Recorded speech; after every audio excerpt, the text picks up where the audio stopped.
Joe Rogan Podcast. Check it out. The Joe Rogan Experience. Train by day, Joe Rogan Podcast by night, all day.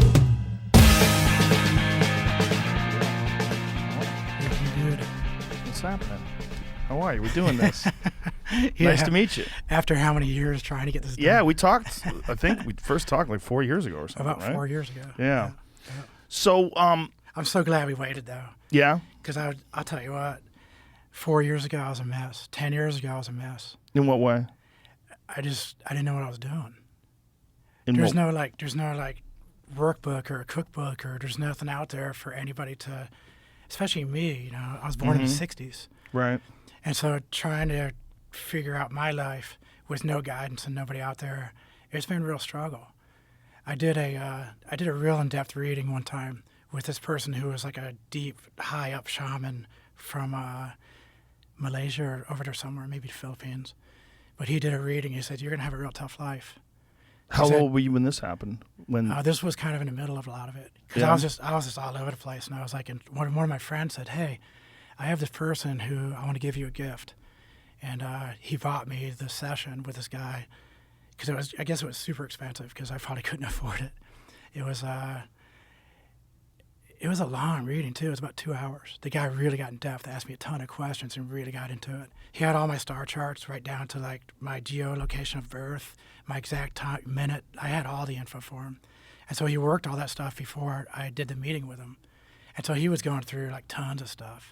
Well, and how the does biggest that thing work? he said, well, How does it like the time of birth and the geocodes? Like what are they trying to get out of that? well, maybe that's probably where we should start. It's Yeah. like stuff that I believe and like where my core beliefs lie, you know, is I believe there's something, there's a creator, there's a God, whatever you want to name it. There's something way bigger than us, you know, and I believe that. And I also believe that we are energy beings. Like we're energy, our soul, like what we're made of. It's a piece of energy. It's a piece of that. Right. That's how I believe. And so if you have that kind of belief system, you can also believe that everything else is energy. All the animals, all the trees, all the rocks, everything has an energy. Now, if you can line all that energy up and you get it right down to where you are, imagine all that energy and how it lines up. Right when you're born, like right when it's happening. Yeah. So if all those planets, all the earth and everything else is this and this and this, all that energy is set in that one location for you, right at that time. Boom, okay, now I'm here. It's still going to imprint on you.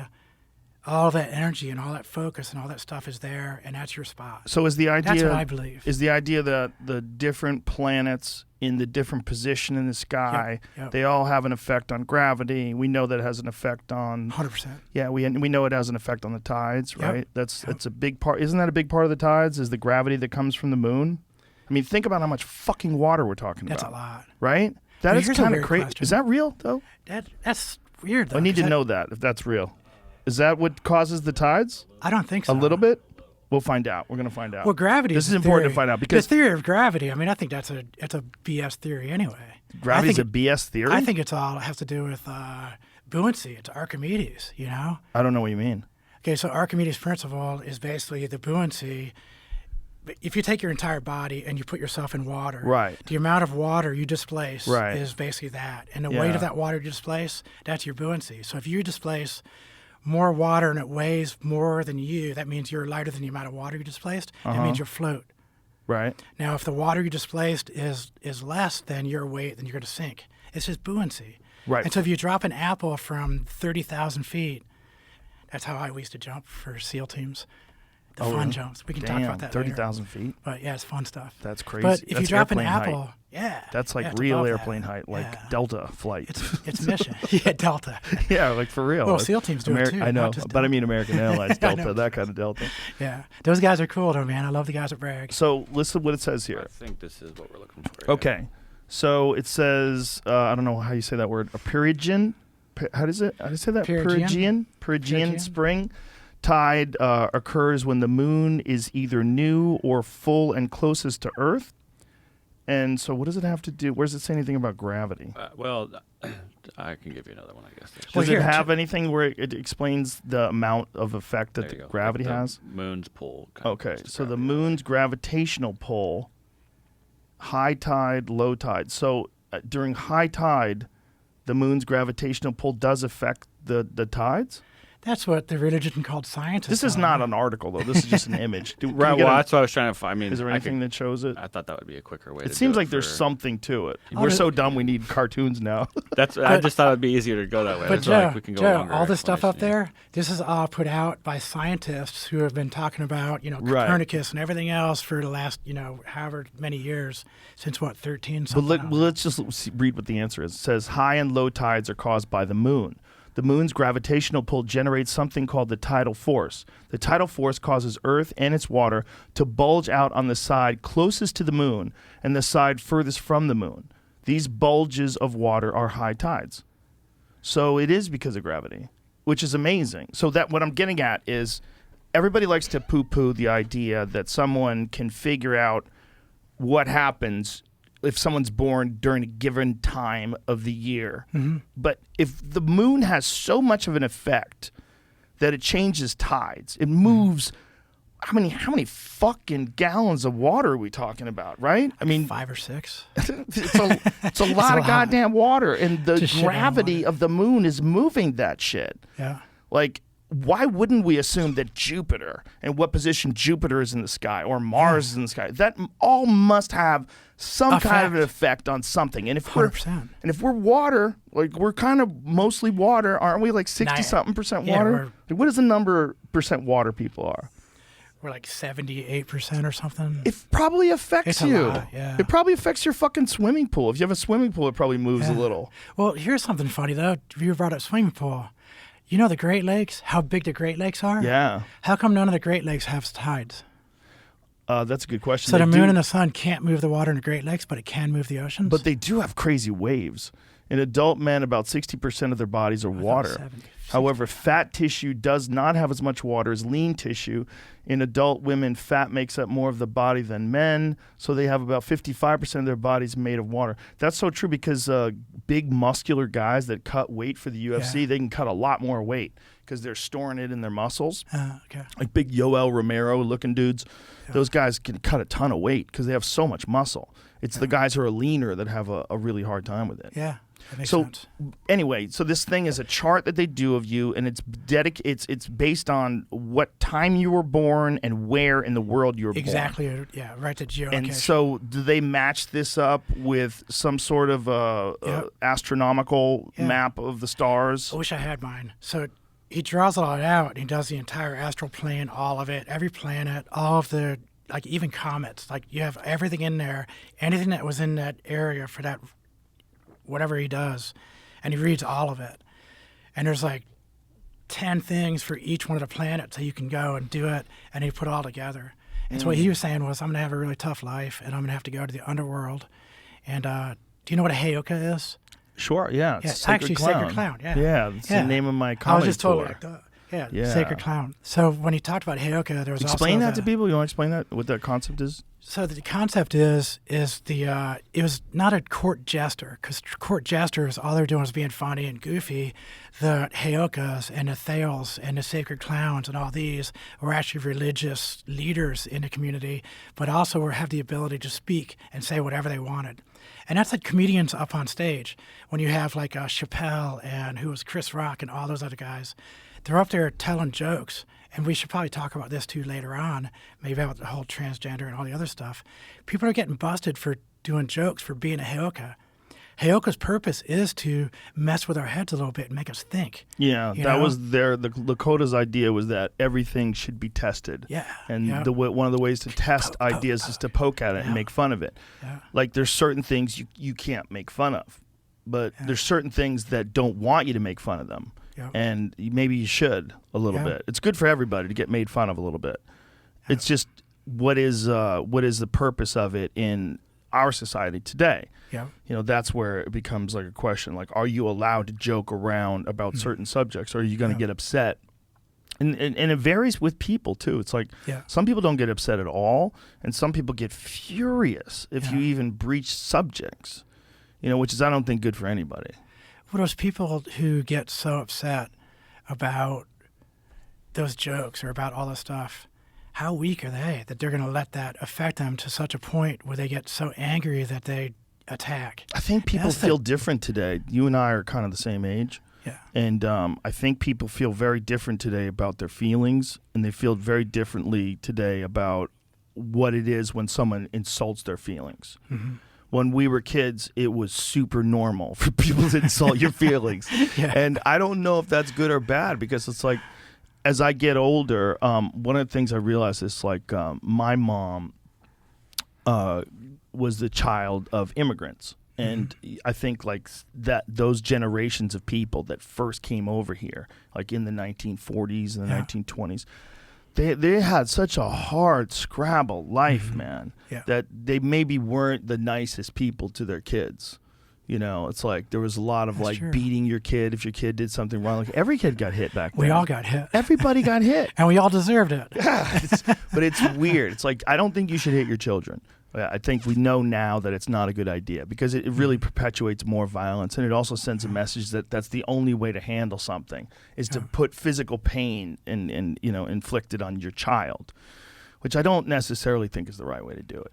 But I do think that there's something about a little bit of adversity, a little bit of disagreement, a little bit of it's like it makes you more relaxed around that stuff. Whereas with some people today, anything that they think is offensive is such an egregious, crime on humanity, and they want to attack you with every fiber of their being. It's like, what is going on for real, though? You just you have such a hard time with especially the Dave Chappelle special. Like, why don't you tell me what he said that was so awful? Because that was part of the problem, was nobody was saying what specifically he said, which was so horrific. But in this case, they really couldn't.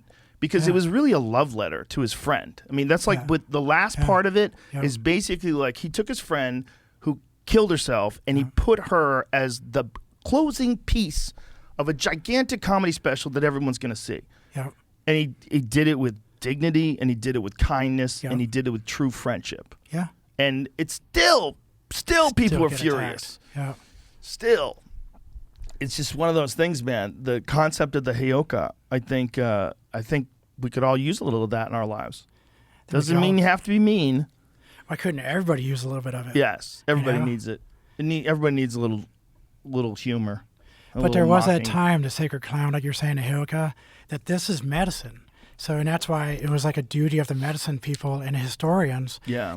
And that was basically, in the Viking culture, they're called thals. I don't know if I'm pronouncing it correctly. It's like Thyle something. Yeah. But they're the exact duplicate of what a Heyoka or a sacred clown or any of those. It's amongst all those tribal communities from back in those days, they all had those positions.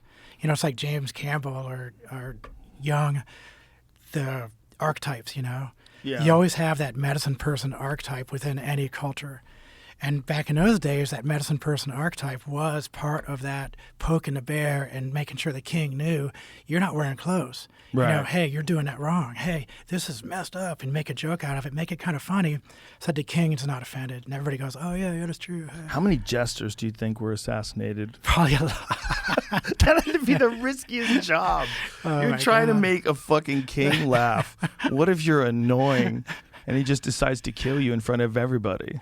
Is that what's happening with cancel culture right now? No. Is cancel culture the king? It's a different thing. But no, it's just that the absolute power of a king to just kill somebody if they don't like what they're doing.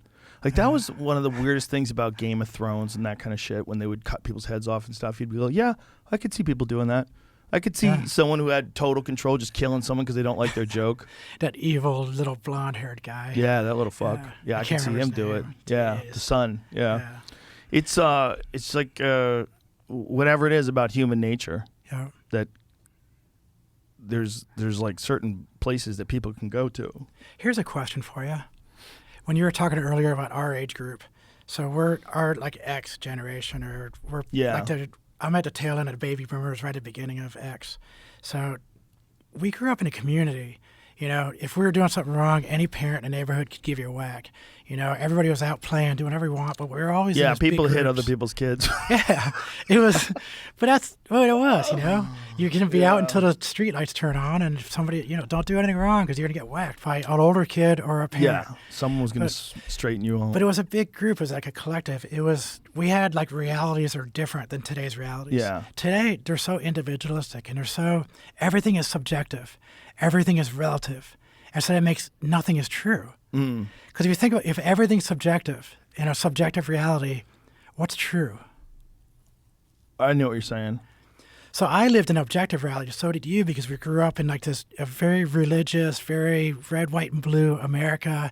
We're a great country. We don't do everything right, but we're pretty darn good. And that was in all our heads. It was Pledge of Allegiance in the morning. So we all had like this truth, this thing that we knew was true. God is there, and God bless America, and America is awesome, and here we are, and let's get on with business. And that's the way I saw it. Now, if you look at the kids growing up today, they don't have any of that. There's no religion anywhere near them, pretty much. They're on social media all the time by themselves. So it's all about individualism. It's all about subjective. It's even going into the words. When we start talking about gender stuff and some stuff maybe later after we get some of this background stuff down, but they're taking words and they're even making the word subjective. Said now we no longer have just male and female. We have 100 other things. And who knows, in another year or two, there's going to be 1,000 more genders. Well, isn't that one of those things? All subjective. Where but people always want something in their head that other people don't have. And if you could just change names of a thing and decide you're a Zer or you're have you ever seen those TikTok videos where people describe the type of sex they are? And they say it in It's like ridiculous. with some crazy thing, like I'm only attracted to someone with one sock on. Like they'll say that like that's the type of sexual they are, like one sock asexual. There's a certain level of indulgence when it gets to that, right? But like, who are we to draw the line? That's the problem. And it's like without that thing, that structure of, I believe in God, I believe in country, and I believe in, and the United States is an awesome place. Yeah. Like, none of those things are bad things to say. But if you say those things, people associate it with bad. It's almost like we're ashamed of ourselves, right? That's ridiculous. But if you say that to a lot of people in America today and say it that way, they'll genuinely be like almost insulted. Yeah. Like it sounds like if they had to say that or they had to think that, they'd be like, I'm not saying that. Like, we've done some horrible things. America's terrible. That's what I said. We've done bad stuff. We're not always right. But overall, we're pretty damn good. There's a lack of an appreciation for that. It's just how humans operate. Yeah. And it's not that the United States is wholly bad. It's that people are fucked up. This is about as good as it's ever been. Yeah. This right here, this craziness, this is about as good as people have ever lived. It's sad. fucked up. Yeah, but it isn't because it's not the Mongol hordes. Yeah. It's not people fighting off barbarians. It's like we were doing better when we had a little bit better, appreciation for law enforcement. And there was, it seems like the pandemic fucked a lot of people over too. It would have been interesting to see like where we could have gotten as a culture, because I think like culture accelerates pretty quickly these days. Mm-hmm. And it would be interesting to see where we would have gotten if it hadn't been for the pandemic. I think we probably wouldn't have been so anxiety ridden. I think that's a big part of what we're experiencing now is like the aftershock of the pandemic. Yeah. People who lost friends and people who got injured and, or got wrecked by it. Yeah. There's a lot of that still in the air, like, whoa, what the fuck happened? And then also there's a distrust for like, how did this happen? Tell me the fucking truth. But tell me the truth. How did this fucking happen? Because no one, I don't trust them. Right, but no one gets this really surefire. Like no one presents anything to me where I go, well, that's definitely how it happened. No need to worry about the lab leak. Yeah, everything seems to me it's all hidden and weird. And, it just seems to make way more sense that it came from a fucking lab. It acts like a virus from a lab, right? Did you get it? Did you get COVID? I don't know. Everybody I don't trust the tests. It's like that PCR test. I don't really know if it's really testing for COVID or a regular flu. Well, that's interesting, right? Isn't there's some crossover in the way it tests, like some mistakes? Yeah. Isn't that the case? Yeah. Yeah. When did they figure? Was that because of the amount of cycles they were running? Because I remember there was a thing where they were saying they were running 40 cycles at one point in time, and then they switched it and lowered it because they were getting too many false positives. Too many falses, yeah.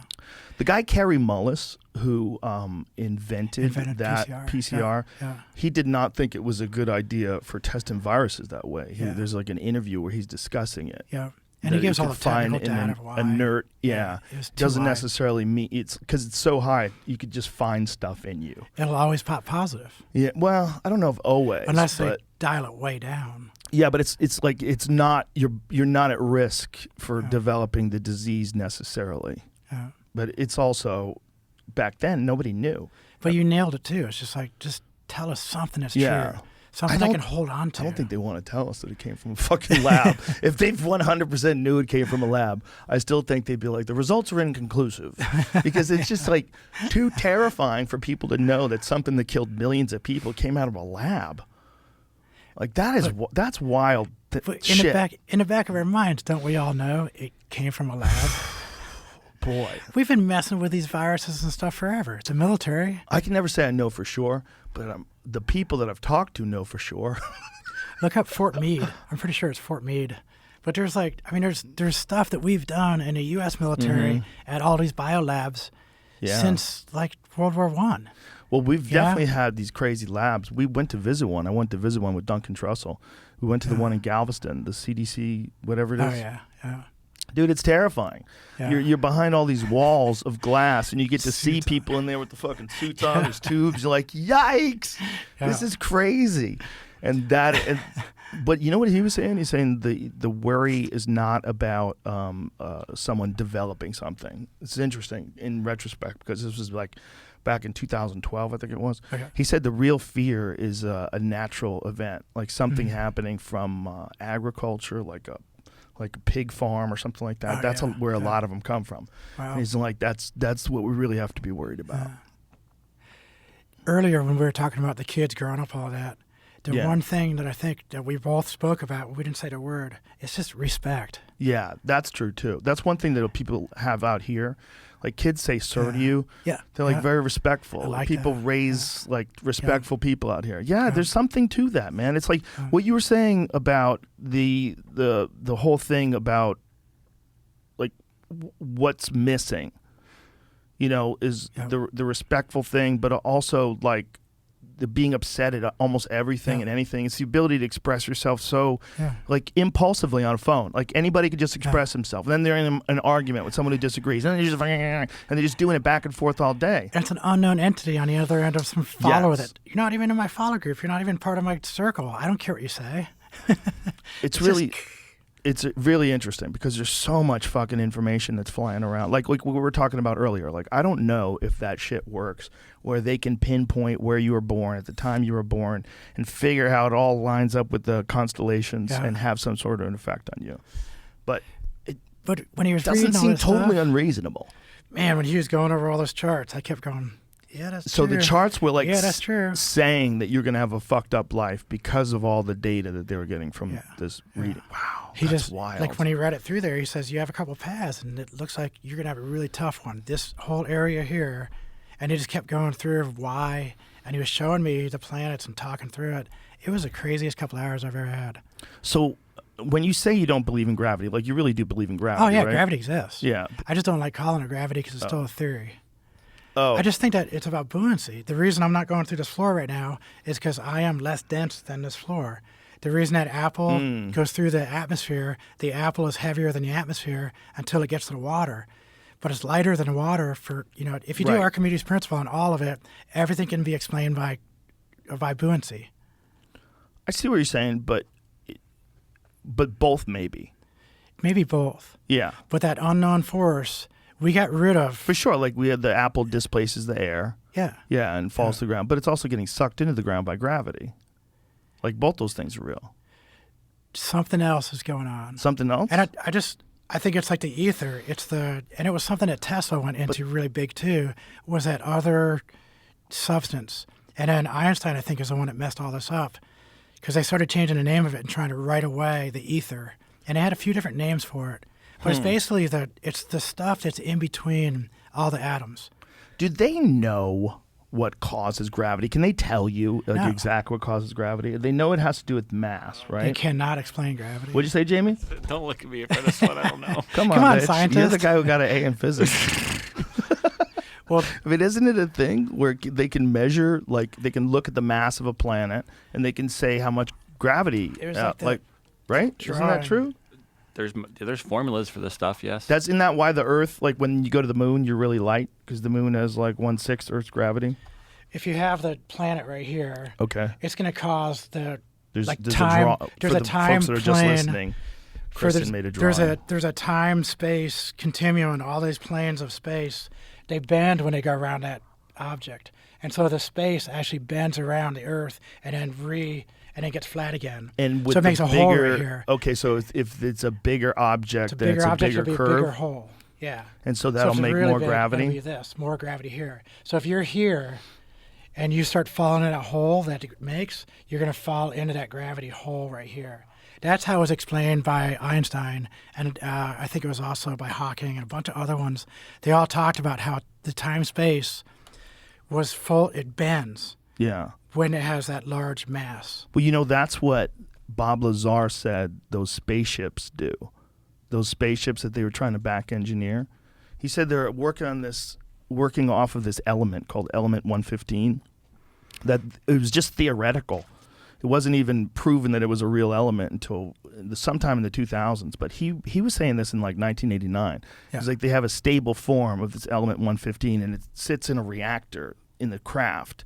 And what this thing does, he said, he likened it to taking a bowling ball and placing it in the center of a mattress. Yeah. So like the mattress, it bends it in. bends the Yeah. gravity and instantaneously propels you to a place. That's cool. And they were trying to figure out how to make it work. I want to read on that one. It's wild shit, man. That's cool. Because if they can do that, and why wouldn't we assume that that's the next form of travel? If they really do know that at least theoretically it's possible to bend space. To bend space. It's theoretically possible.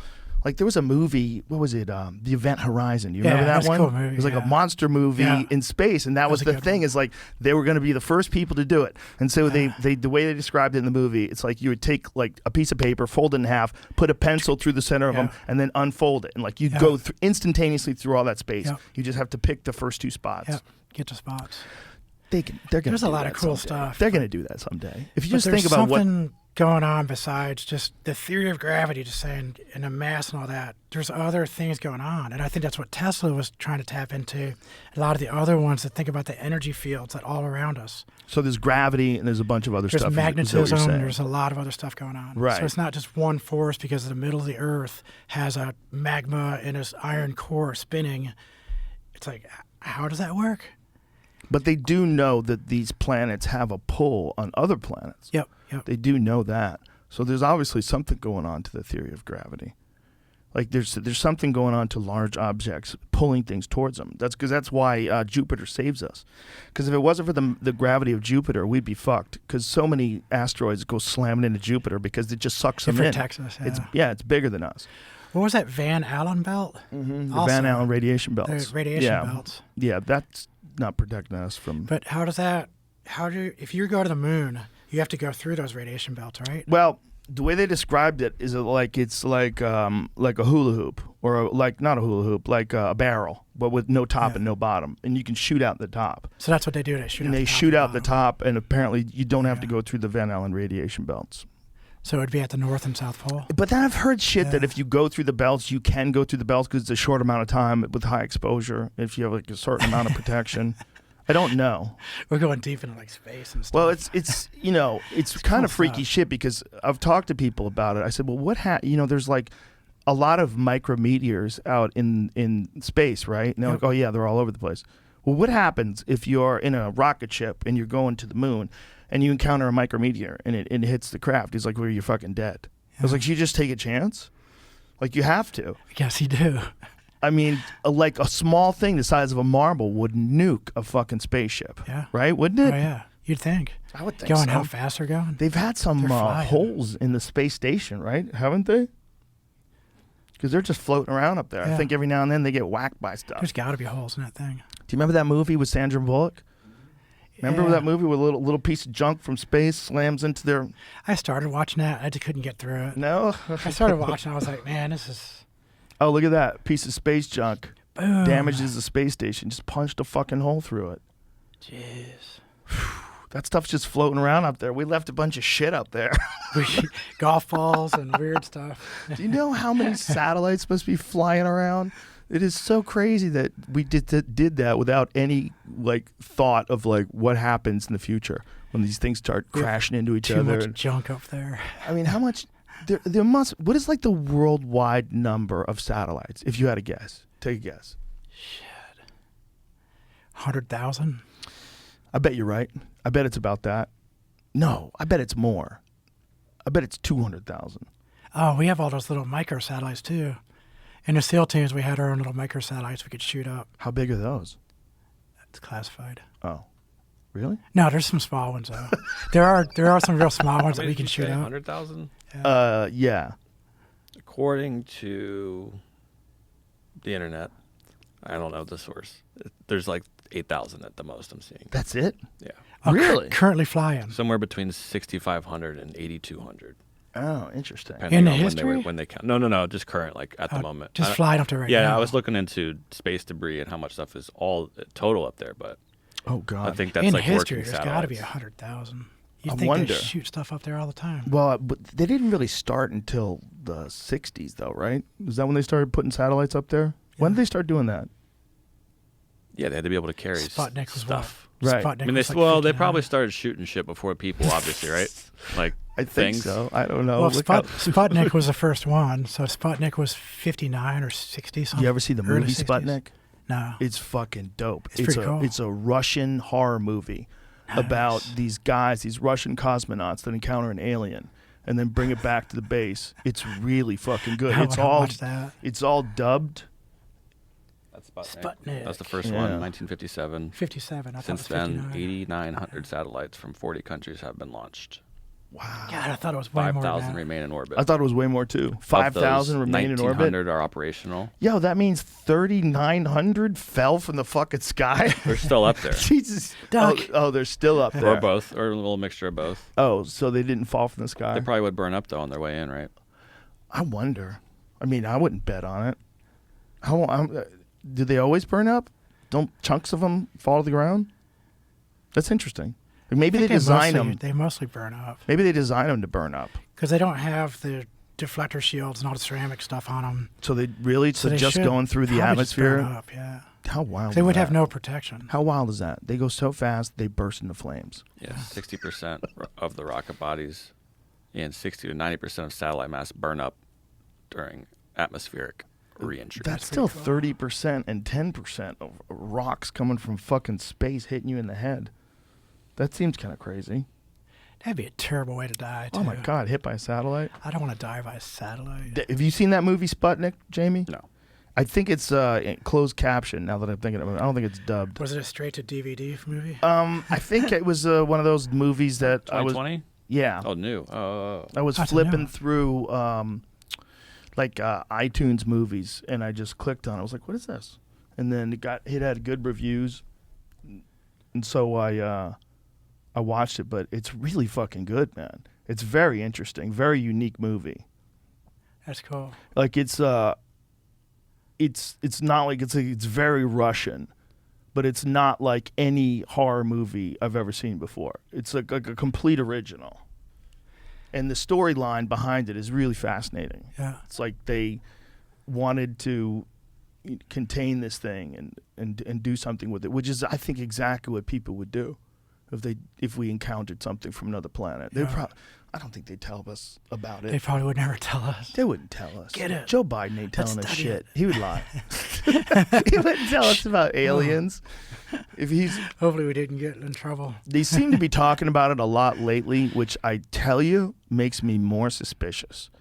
They're prepping us for Project Bluebeam. I feel like I'm being fucked with. Like if the fucking the CIA and NSA and the DEA, they're all telling you about UFOs. Well, you know what Project Bluebeam is. What is Project Blue Beam? Project Bluebeam.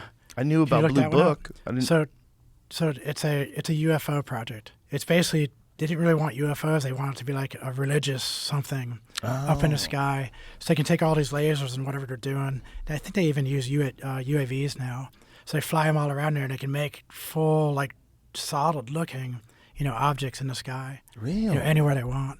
So if you throw that one up there, Project Bluebeam, my thoughts on this whole UFO thing lately have been like, the more they talk about it, the more I think it's fake. And the more they admit that they can't, we have no idea, these do not come from an earthly source. Like, but they're prepping us. They're going to get us ready for Blue Beam, and when they do it, they go, see, I told you, the UFOs.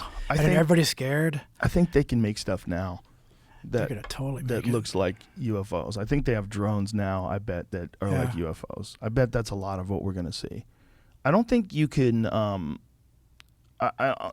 you can't know how advanced some military technology is. Yeah. Because it's so interesting how they do it. It's like, even though they have a budget, it's like, how much do they spend? We don't fucking know. We don't have any black say. budgets. Nobody gets to, like, imagine if you could vote on what you want your money going to. That'd Like, be awesome. you know, how much do you want your money going to military? How much you want your money to go into education? How much to infrastructure? And you could just vote that way. And everybody could vote not just for a candidate, but vote for the percentage of your own personal money that you want to go. You have to pay the same amount of taxes, but you can choose. You can say, hey, I'm opposed to war, so I don't want to donate to that. Or I'm opposed to education. I want people stupid. I'm not going to vote for that. You know, but we would, I mean, that would be ideal, right? Because then representatives could never not represent their constituents. They would have to. There was that wouldn't be on the table. Yeah. So then you would have to figure out what to do with that money, because if you need more money for prisons, or you need more money for cops, or you need more money for teachers, like, you should now make the case. Yeah. So if everybody gets to vote for everything, that would be really interesting. That'd be cool. The problem is people don't have time to learn about stuff.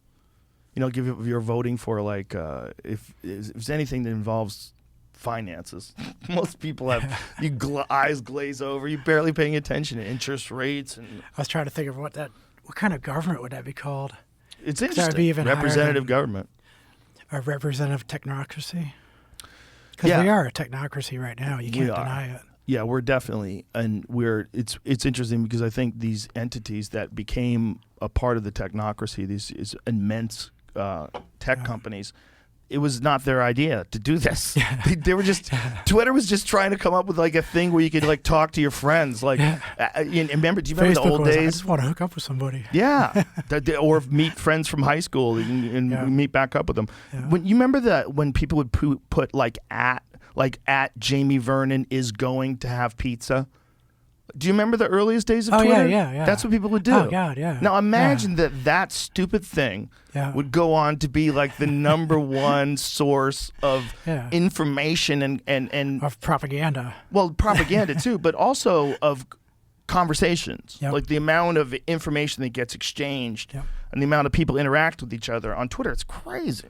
Yeah, it'd be cool to see the numbers.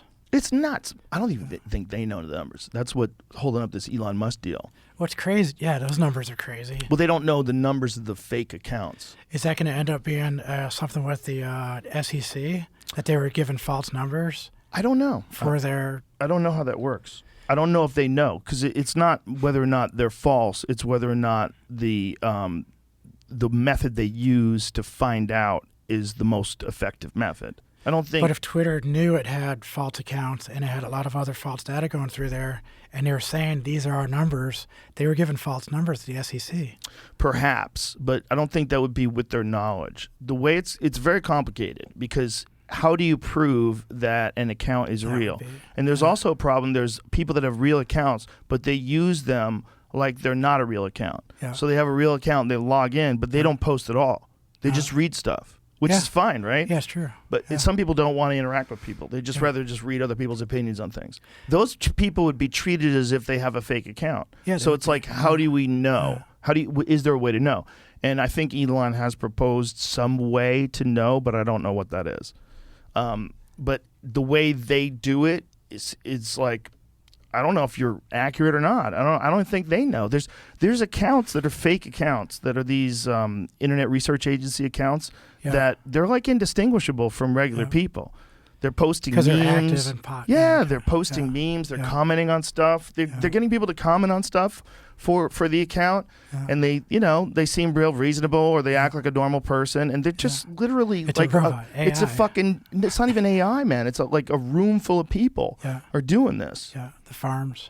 Yeah, it's wild.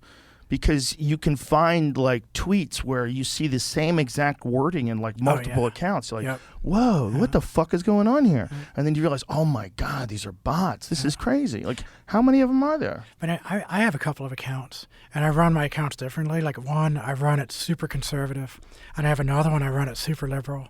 On purpose? Yeah. That's interesting. You should have multiple accounts. Because what happens is there's an underlying program. I'm just going to call it the Moonraker. So there's an underlying program under everything, and it's a government program. And in that government program, as soon as it starts seeing keywords, it will start pigeonholing you into certain data fields. And it does it. It's like super deep web complicated program, but it will pigeonhole you. And so if you start running something really conservative and making comments and really hitting it hard, on all that stuff and liking it, your account will become more and more conservative. If you have a liberal account and you're doing a lot of liberal stuff on there, and I'm saying Democrat, GOP, whatever, left, right, I do it because I want all the data. So I want the knowledge. And the thing is, if you're going to start pigeonholing me because of stuff I say, then I want to be pigeonholed as far as I can get on that one account. And then same thing for the other one. Do you have a centrist account? Yeah, I do. So you have 3 accounts? But I mean, and there's also there's a place out there.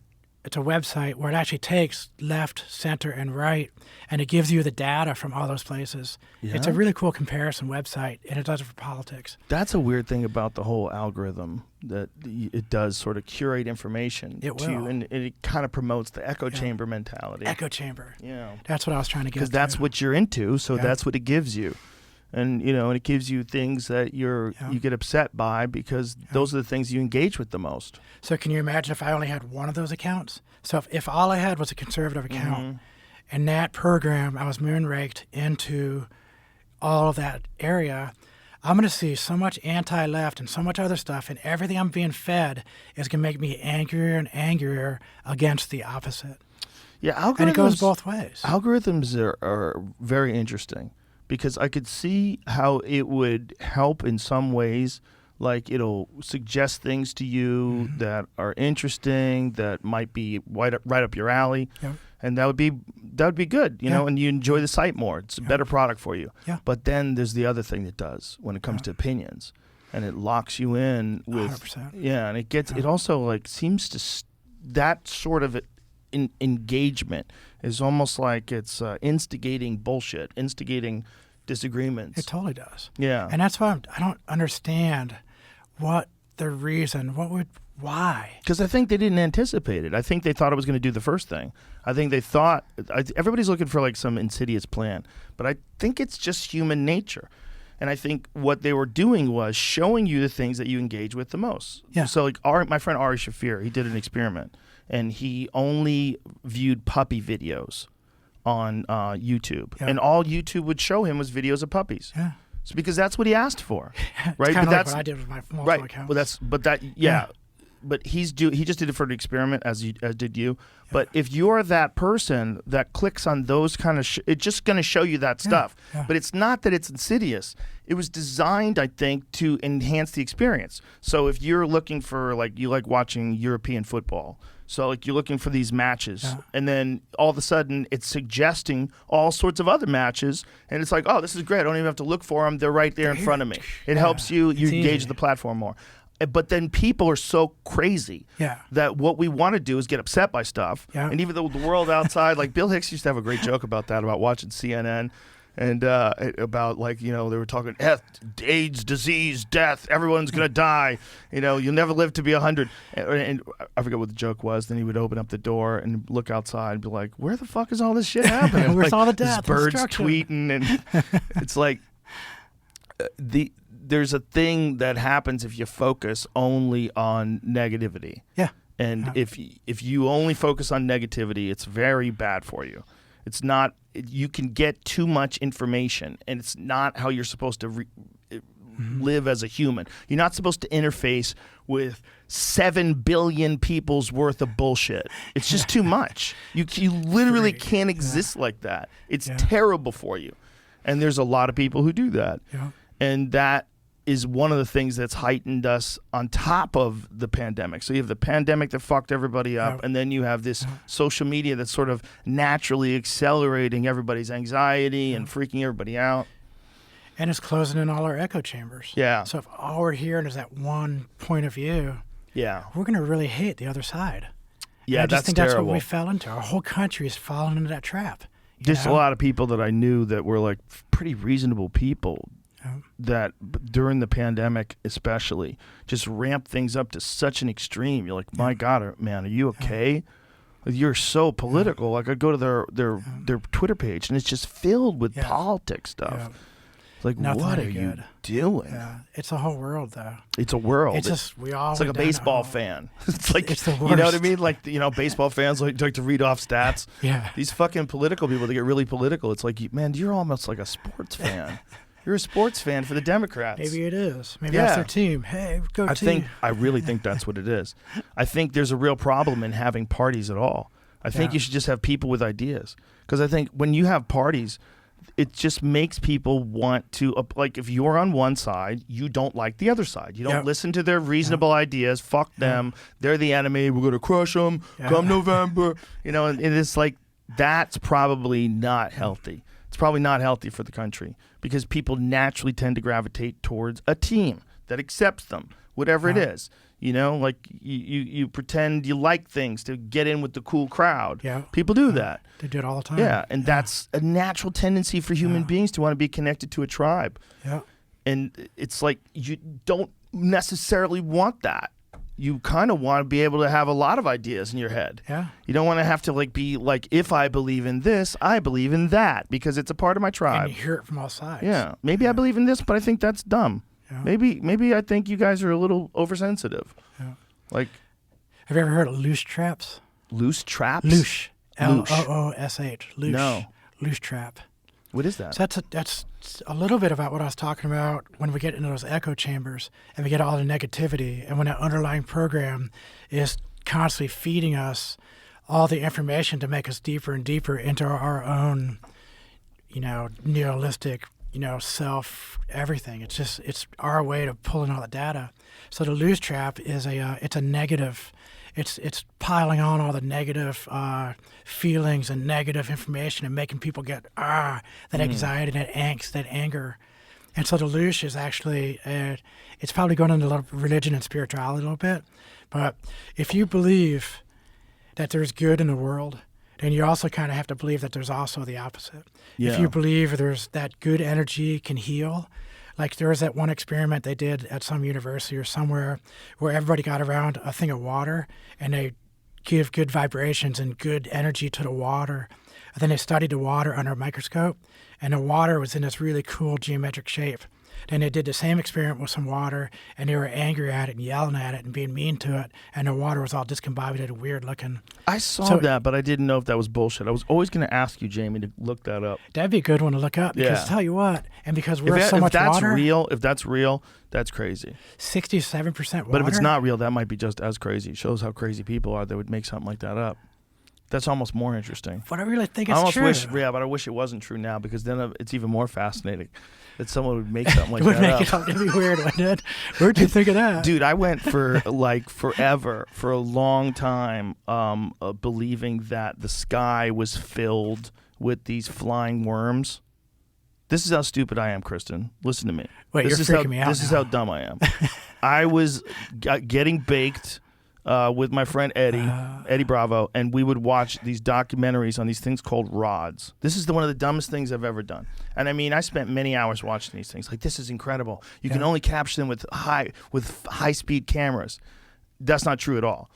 What it really is when you have a camera that's filming, like, unless it's a super high-speed camera, when a bug flies across it, it shows like a trail. Okay. It doesn't just show a bug like that's moving across the stream. But when they have like a 4K camera, like one of those like high-definition cameras, then you see it's just a bug. So this show called, I think it was Monster Hunters, they showed it on TV. I'm like, God damn it, I'm so dumb. There's worms everywhere. I believe that there was flying worms in the sky. Awesome. Like, there's a video of these guys jumping into a cave They're Yeah. parachuting down into a cave in Mexico, Yeah. and as they're doing it, these things fly by. These things fly under them, and it looks so real.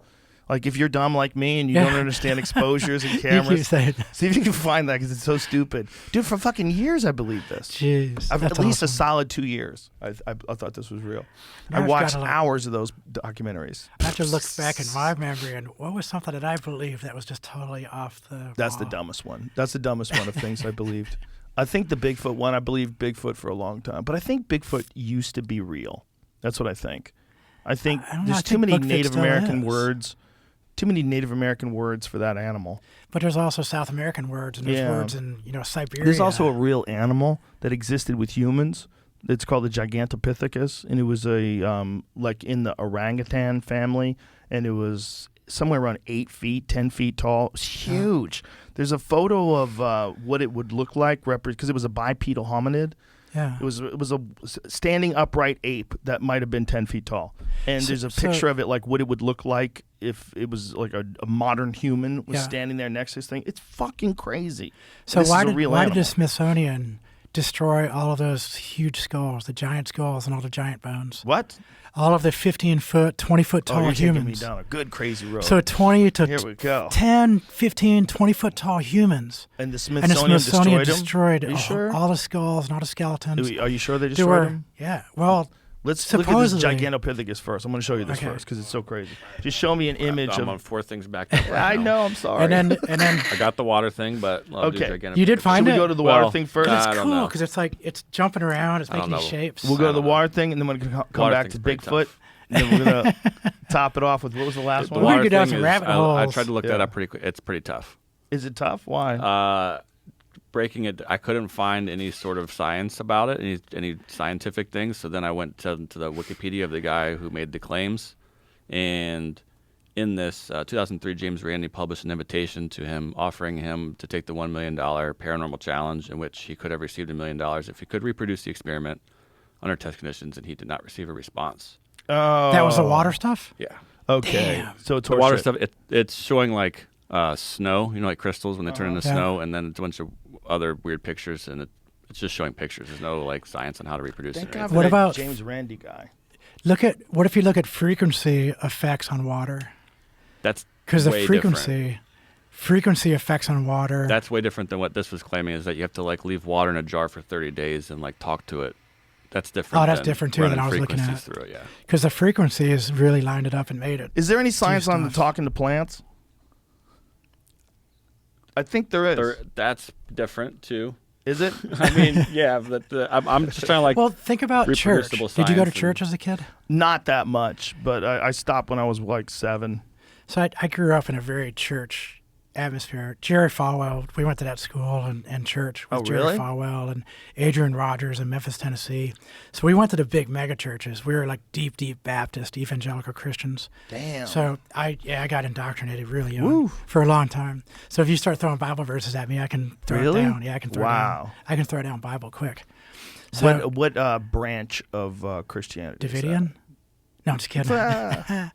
It was evangelical Christian and Here's a Baptist. for instance, like there is some very strange water experiments you can do with frequencies, and Oh, wow. you can set it down on plates and make some really cool stuff too. It all shapes Look out. at that. It's So the really cool. electricity running into the water makes Well, it do that spiral? It's sound, really. That's It's not even sound. Oh, electricity. it's sign. It's Sound. vibrations.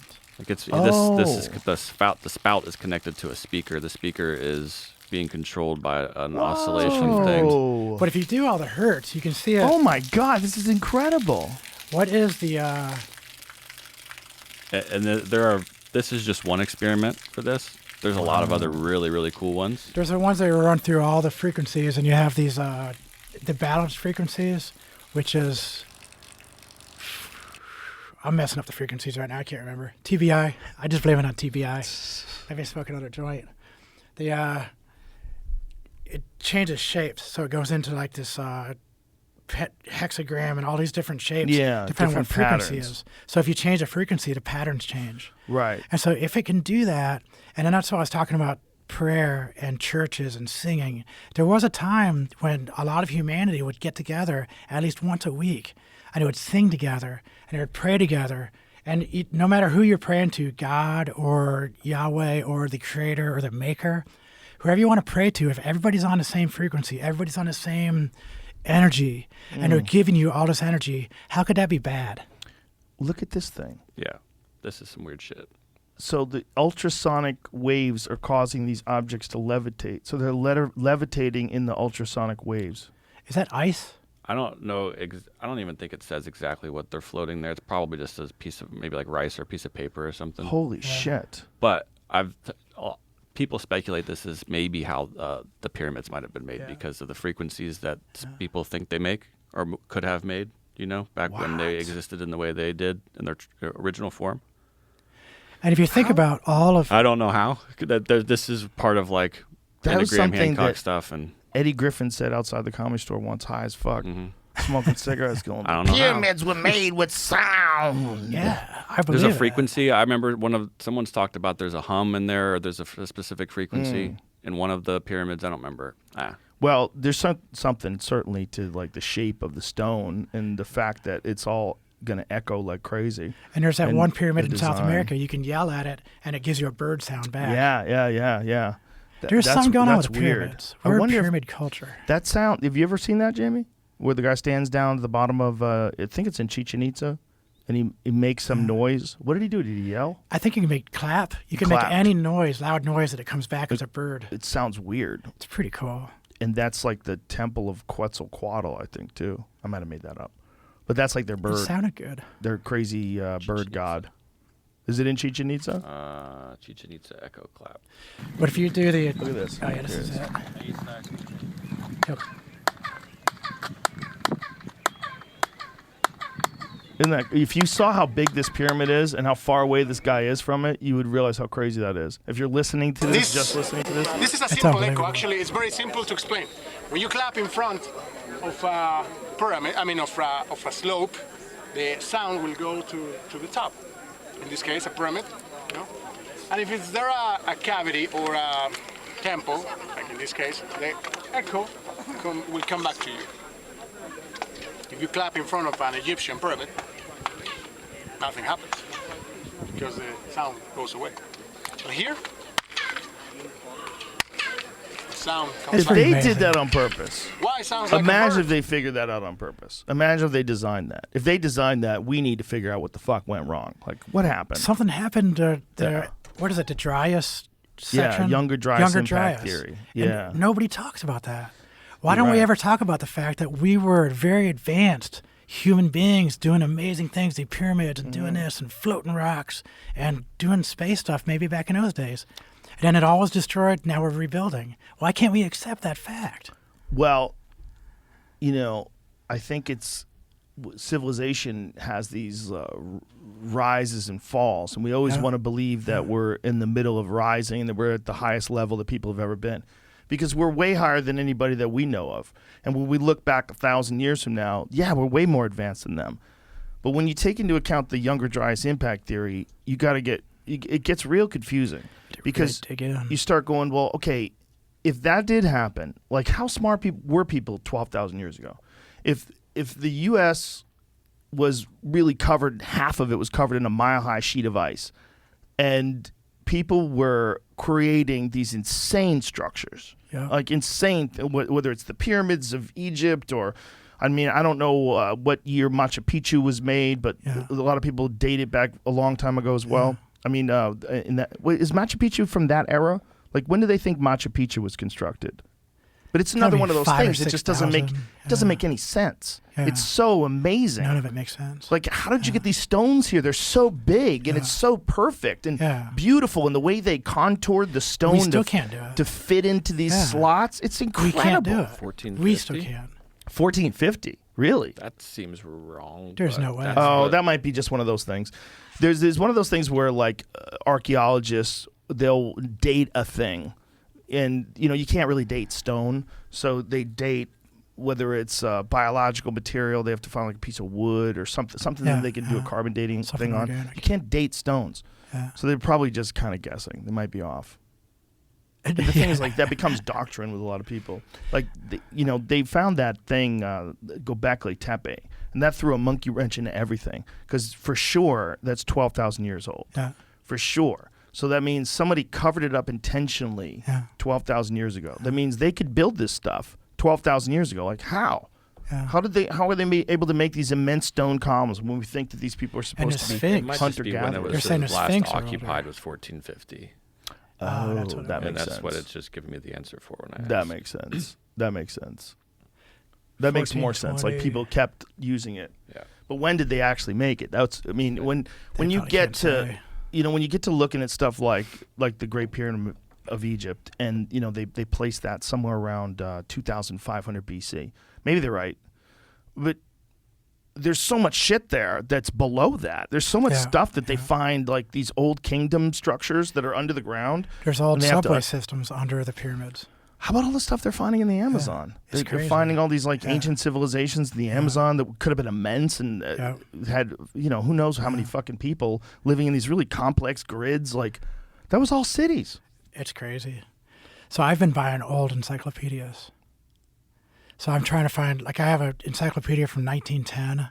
I have another book of, it's a single book and it's like the World Knowledge Book or something. And that's from 1890 something. But I'm trying to get all these really old books. Because you got to figure that all of history, everything that's written down, is written by the victors. And so what happens to everything else? And so if you're looking pre-World War I for the data, and I think if you want to know anything for sure, you have to go before World War I. Really? Because I think everything was changed. What do you Like the mean? victors, we're rewriting stuff as we speak right now. There's stuff being adjusted. They're taking words out of the dictionary and they're changing stuff and they're saying that this is wrong. And they're constantly correcting historical documents. Like the what- encyclopedia today is not going to be the same as my 1910 encyclopedia. What do you think they're omitting?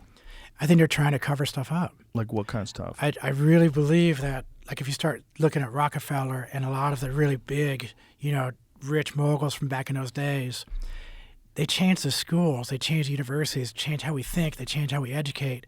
They started changing the entire medical, system from all this really good homeopathic, really cool stuff to all this pharmaceutical stuff based on oil. I just think there's so much things going on in those days when they had a chance to do it, that now we are brainwashed to think that all of these natural herbs and all this stuff doesn't do anything for us. That the only thing it can help is if you take this aspirin. The only thing it can help if you take this one vaccine. It says, no, there's all this other stuff that's been going on for thousands of years, but they're covering it up. They're erasing those parts of history and saying that this is the way you do it. So I just want to look at it. I want to look at what they had back in the early 1900s or 1800s, compare it to what's here, okay? But if you compare it, when it comes to medical science, there's no comparison to what they know today. They've done so many studies. There's been so much data. For sure, it's corrupted somewhat by the pharmaceutical industry. Yeah. For sure. Yeah. For sure, testing is somewhat corrupt. They've been busted doing stuff Yeah, before. They've had to all the pay time. massive fines. Yep. For sure.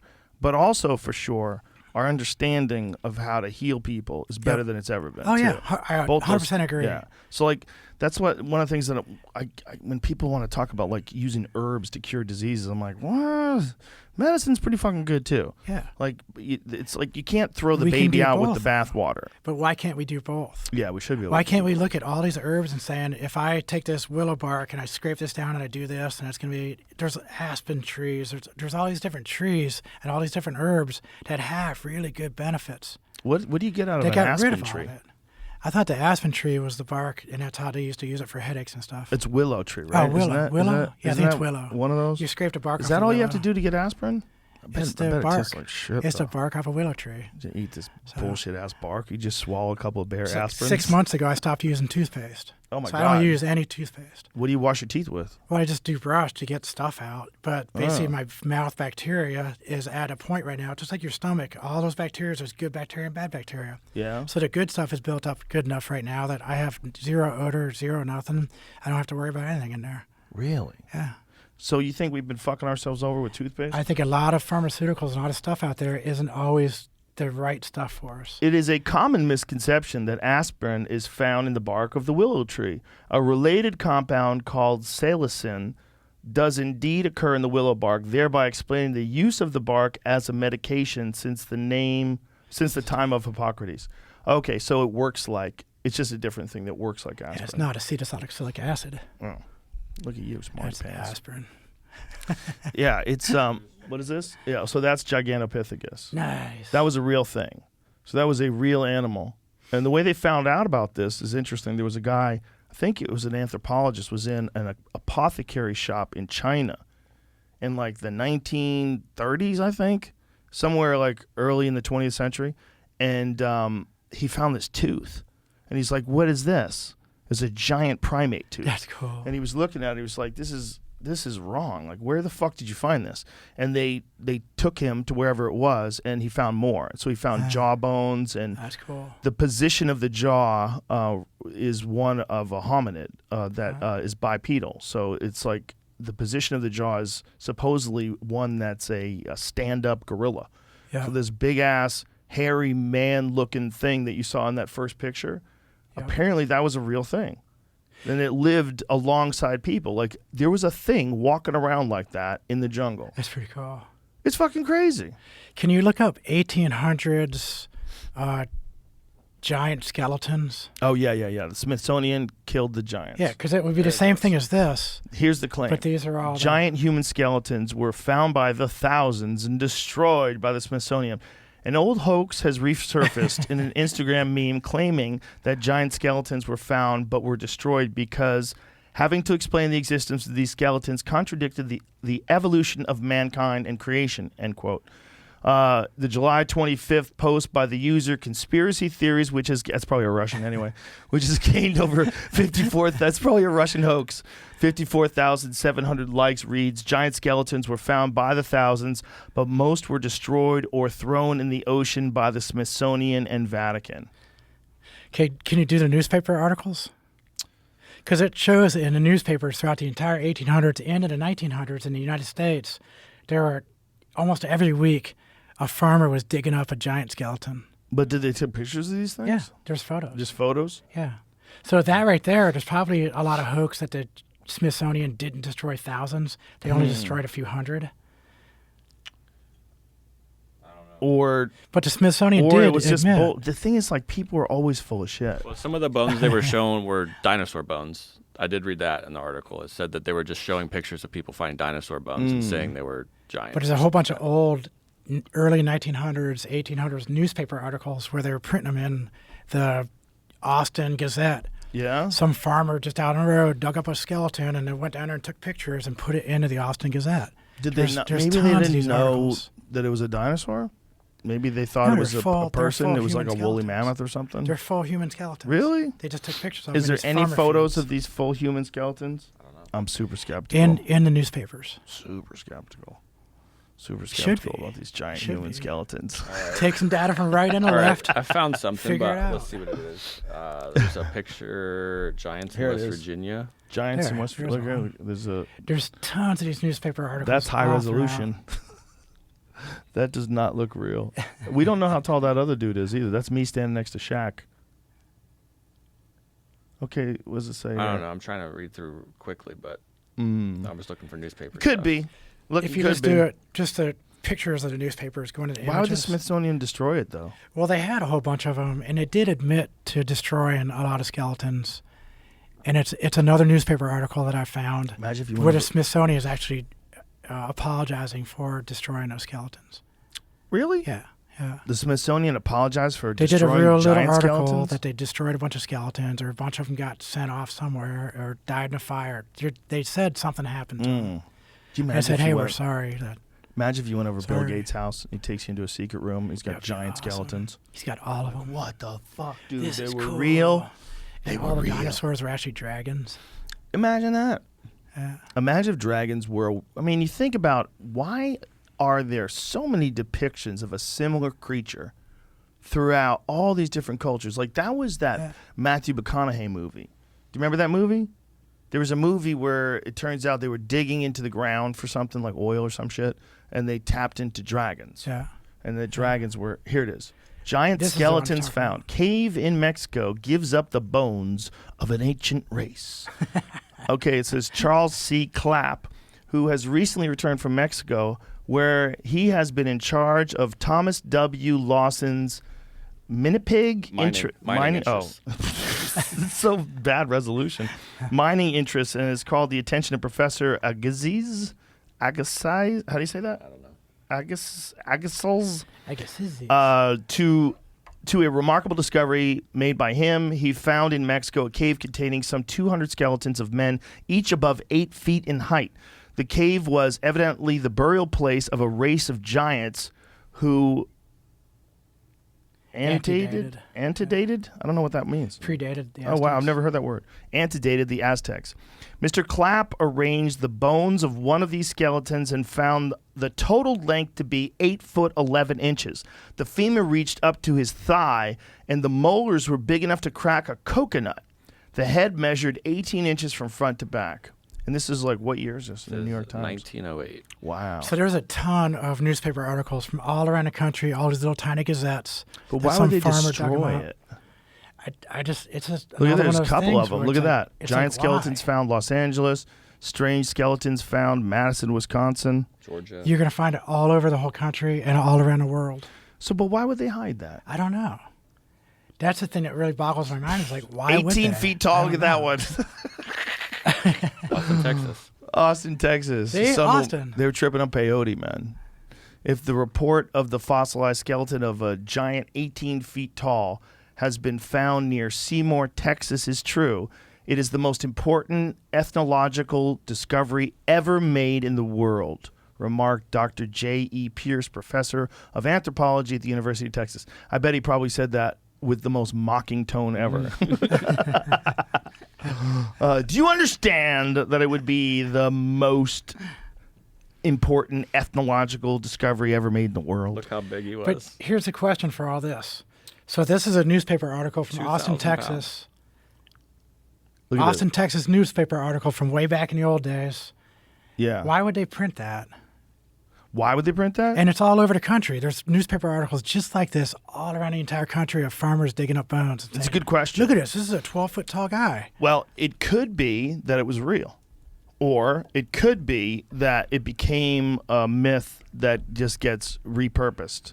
And like a lot of things, like the Mothman or a lot of these things, like people believe they're seeing, you hear about it, and then you claim you see it, Yeah. and then it goes on and on and on. Want to watch Until a video? You see Want to watch a video of a giant?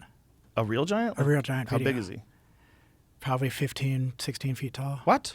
Look up a Japanese parade giant. If you do those 3 words, it should Is show it an up. actual giant human? It's a Japanese film from before World War II. And he's 15 feet tall? He's got it 12 or 15 feet tall. if Holy you look at the video, it's a shit. video. It's a live video. You see the dude walking around. Just What? huge guy. Just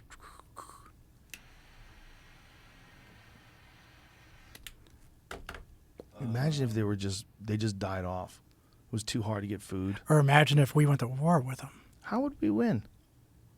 Technology. Really? What kind of If we had the technology did we guns, have when the So giants we're were around? fighting like third generation warfare, and the giants are still stuck in first generation warfare. Well, here's the thing. If that younger There you drug... go. What? Is that real? I don't Yeah. know what. I don't. No, think so. that's not real. That is so not real. That's so CGI. You back up, that's a fake video. If you back up and watch the guy walk. Look how he's standing. That's not real. Look at his neck and everything. Hey, it's weird. Yeah, it looks like horse shit.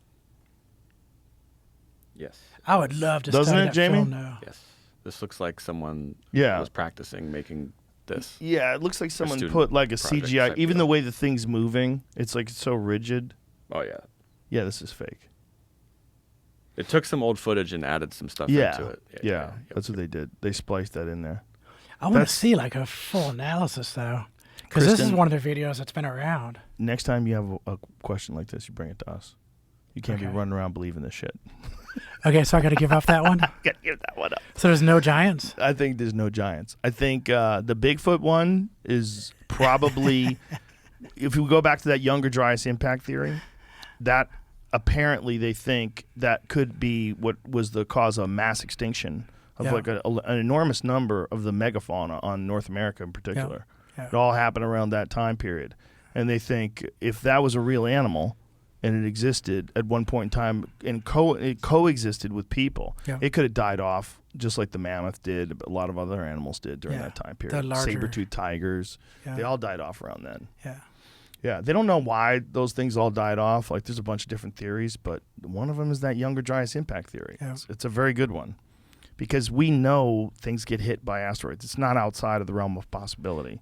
We know it happens all the time, and they actually have that. Speaking of like patterns of astrology, astronomy rather, they know when Earth passes through this area where there's a lot of comets, and it coincides with the younger dryas impact theory. They think it happened a couple of times, not just once. Oh, yeah. They It's think probably like a couple thousand cyclic. years apart, too. Yeah. They think that it probably happened somewhere around 12, and I think they think it might have happened again around 10,000 years ago. And every time that happened, I guarantee you, there was, if there's enough of that nuclear glass that they find, and enough iridium, which exists when they do the core samples, and they get to that time, there's enough to indicate impacts. Something happened. And any impact is going to leave a lot of iridium at a core. It was probably a fucking doozy. It's a huge one. Doozies. Yeah. You got to wonder, like, how smart were they before that? Like, how did they make the pyramids? It's like they left behind such undeniable achievements. So you can't dismiss it. You can't dismiss the possibility that they might have had a civilization even more advanced than we are today. More advanced than we are. Yeah. Which is so weird because we don't want to believe that. We want to believe there's no way people 5,000 years ago were fucking smarter than us. No way. But I do believe it. Maybe they fucking were, man. Yeah. Maybe they figured something out. And I wonder what that it would be. Like, what could make them able to do something like the pyramid, like the Great Pyramid of Giza, 2,300,000 stones, some of them from a quarry that was hundreds of miles away. Like, they put together something that's so nuts that even thousands and thousands of years later, you walk by it, you go, what the fuck? How did they do this? How did you do this? Yeah. How did you do it so good, too? There's stuff like that all over the earth. All over that you the walk up to it and you go, how did it do this? Thousands of years ago. The Acropolis and the Parthenon. Like the Parthenon is the bottom one, right? Isn't that the bottom one? The Acropolis is the building, and it sits on the Parthenon. Is the big one, So they just say that was already there.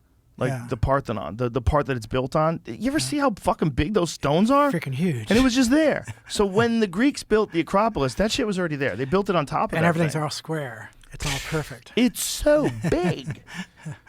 Go to the giant stones of the Parthenon. Just Google that. Because they're so big, you just go, wait. What year was this? When did they do this? They did it with horses and wagons. Where did you get the rock? What the fuck is going on here? It's so big. And they literally give no explanation as to how it was made. Like, see if you can see, is there any images that show, like, the sides of it? Where you can get it is huge. There's some images that show okay, that's a good one. Like, what is that? Look how big those rocks are. Like, what did you do? How did you do that? Who did that? Hercules. There's a good example. Like, that's huge. are you out of your fucking mind? Like, That's what is ridiculous. that? Is that a spaceship launch pad? I mean, look at the size of those stones, That's the man. spaceport. Imagine if that's what it was. It's like, at one point in time, we had How spaceships. cool would that be? Pretty fucking cool. What are your thoughts on aliens? Do you think they're watching us? Do you think they'll step God, aliens. I don't think they're from, like, space. I think they're from the ocean. in? Really? Yeah. Well, there's definitely been some of those The what ocean they is call weird, transmedium crafts that have been observed. Yeah. I'm friends with Jeremy Corbell, and he's he makes these documentaries on UFOs. Yeah. And he did this amazing one on Bob Cool. Lazar. And they send him footage because they know that he's like the main UFO guy. And he'll study it and understand and it. he releases it and tells people, where it came from. And That's cool. but I'm always like, how do you know that someone's not fucking with Yeah, you? there's something going on. Totally. But the ocean, Yeah. there's something going on, man. That's so deep. A lot of and so people have seen unexplored. things come out of the ocean. Yep. A lot of people have, including that Tic Tac, that experience that Commander David Fravor had that was off the coast of San Diego in 2004. Did you ever hear about this story? I didn't hear that one.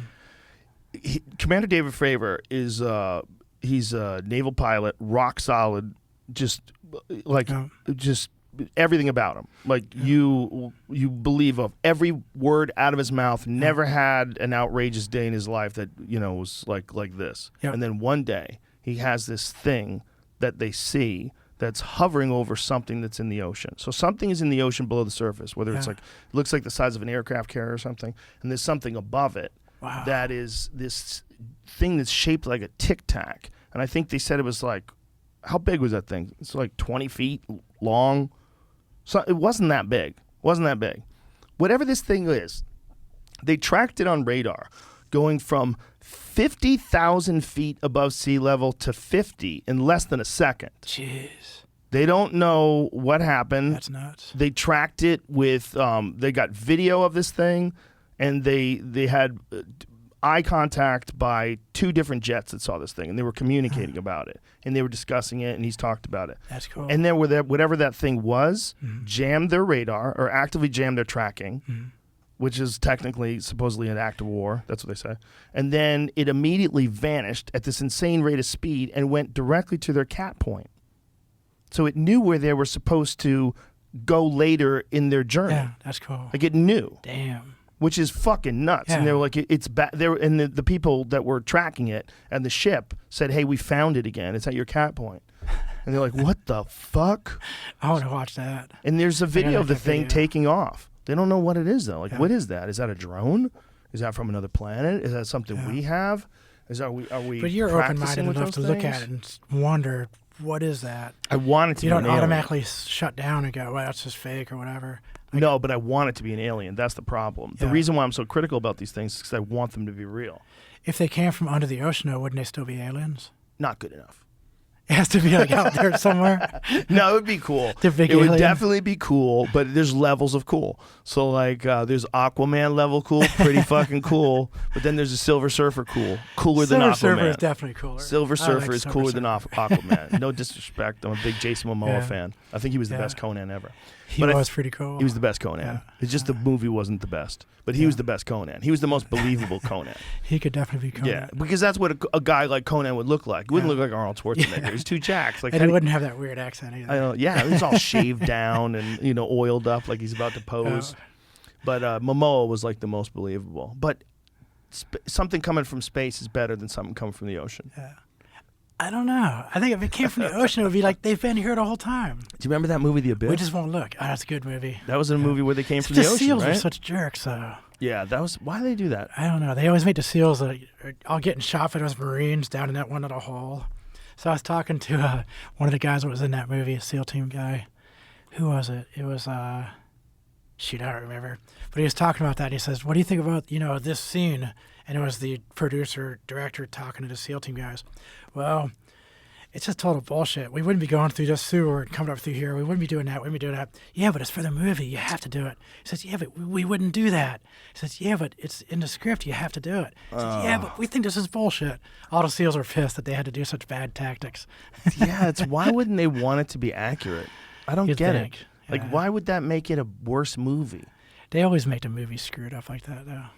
But that's like, if you're bringing SEALs on and you're going to talk to them and there's like a SEAL thing in the movie, why?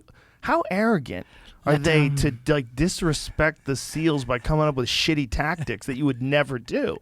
I don't You know what I mean? But we do screw up sometimes, though. No. We do some bad tactics once in a while. I definitely had my mistakes in the SEAL teams. I just think that if you're going to depict something in a film, you don't have to lie about what the thing is to make Yeah. your story work. Yeah. The story's good already. Yeah. Right? The Abyss Should is be. you got aliens in the fucking ocean. And you could have like a bad SEAL, but like you Yeah. can't have like bad tactics. Yeah. They can't, they Or they can't. got totally going bonkers. Right. Yeah. It's like you can't just like fake what a thing is because Yeah. it makes your movie better. That's stupid. It seems like that's all they do, though. That's a big thing. Well, the arrogance of Hollywood, the arrogance of being able to do that. I always talk about the Mark Schultz movie. You know that movie about that man who killed David Schultz, the John DuPont. You know that story? Oh, yeah. The wrestling movie. Exactly. That was with Channing Tatum. Exactly. Yeah. Foxcatcher. And Ruffalo. Yeah. And Mark Yeah, Ruffalo. Mark Ruffalo was awesome in that Yeah, movie. he's great in everything. So was Chan was good in that Yeah. movie too. He was intense. But it's a really well done movie. in that movie, It's a dark movie though. it's a dark movie. Yeah. But apparently I don't think it was that accurate. I think there was a lot that they took license with as well. And one of the reasons why I say this is because there's a fight at the end of it, Mark Schultz, who was the brother, he had one fight in the UFC, and he fought against this guy named Big Daddy, Jesus Christ, Big Daddy Goodrich, Gary Goodrich. Yeah. Sorry, my tongue got. Let me sit there. Sorry about that, folks. But anyway, Gary Goodrich is a legendary fighter. He fought in the UFC multiple times. Gary Goodrich, he has one of the most ferocious knockouts in the history of the sport against this guy, Paul Herrera. Paul Herrera takes him down, and he gets him like a fireman's carry, and Gary locks him up in a crucifix and blasts him with elbows. It is a horrendous KO because he hits him like 4 or 5 times while he's completely unconscious. And Gary is a giant man, just super jacked. So Gary fought Mark Schultz in the UFC. It's not like another guy, like some random guy. No, it's fucking Gary Goodrich. It's big like deal. he's a legend. It's huge. Yeah. So Mark Schultz fought Gary Goodrich in real life, but in the movie he fights some Russian guy. Like completely fake guy. It didn't make any sense. Like why would they do that? Yeah. The historical accuracy was better than the fake. But it's like you're faking something that I know happened. I watched it. Yeah. Like you're pretending you wrote a whole new thing. So it doesn't even make sense. It doesn't make any sense. It makes zero sense. So if you do that, how am I supposed to trust you about all the other shit in that movie? About nothing. Yeah. Yeah. Yeah. You're just making stuff up to make your movie good. And how messed up was DuPont? Jeez. Oh my God! But he was messed up in real life. That in was real true. life, yeah. Yeah. It reminds me of like DuPont, the Rockefellers, the over across the water. You know, all those bankers, all those guys in those days. Yeah. That's that group I'm talking about. Is like they had so much power and so much money and so much influence back when our country was still pretty young. You know, But it's between like World almost War like- I and World War II, we were a young country. We were barely alive. You know. It's also like what we were talking about earlier about killing jesters. Yeah. You know, like that guy worked for him, right? Yeah. And he just decided to kill that guy. It's like that kind Oh of. God, it's exactly like it. It's That was that his kind. entertainment. Yeah, it's that kind of. Ben Shapiro has a video where he's going over these people at Davos. These. You want some coffee? Thanks, man. Sorry about that, folks. No worries. Ben Shapiro. So in this video, cheers. Cheers, man. Great talking to you. It's been a fun time. So We haven't even talked about the fun stuff yet. Yeah, there's a lot of fun stuff to talk about. In Ben Shapiro's video, he's talking about how there are certain people that really do believe that because they're wealthy, they know better and they want to just assume control over things and make things work easier. They really think of themselves as elites. Yeah. It's not. They don't think of it as like elites like, I went to Yale, I went to Harvard. No, I'm better than you. Yep. That's what their version of elite is. And it is an interesting phenomenon that human beings seem to acquire when they get a lot of power. Yeah. They feel like they should be able to dictate how people do things. And it's like, God, it's a weird natural position almost, right? It's 100% natural. I think that's one of the problems we have with military people when we retire, because we're so used to that chain of command. We're so used to the authority being vested within my rank. So when I retired as a senior chief, and I found I was doing this even after I retired a lot, was that because I was a senior chief and because I was like a chief of platoon, you know, or chief of a task unit, so I had these 30 people under me and I was working with them and doing combat and all this other stuff. Everything was very critical. Everything was very time sensitive, and you had to do it right. When I retired, you keep your rank with you. And I think everybody does it to a certain extent. And so because we had that power, because we had authority and all that stuff within our rank, within our expertise as a SEAL, it doesn't count in a civilian world. And so when I'm speaking to people, sometimes I would make that mistake. I would start becoming that chief again. And I would start talking to them as I was a chief, telling them what to do rather than working out a way to do it. You know what I mean? I do know what you mean. I think that transition from military to civilian is a really tough one because we can't get rid of that attitude that we know better because I was a chief. Right. I don't always know better. And that was the same reason why I'm so open about the fact that I have all these accounts, I have all this stuff.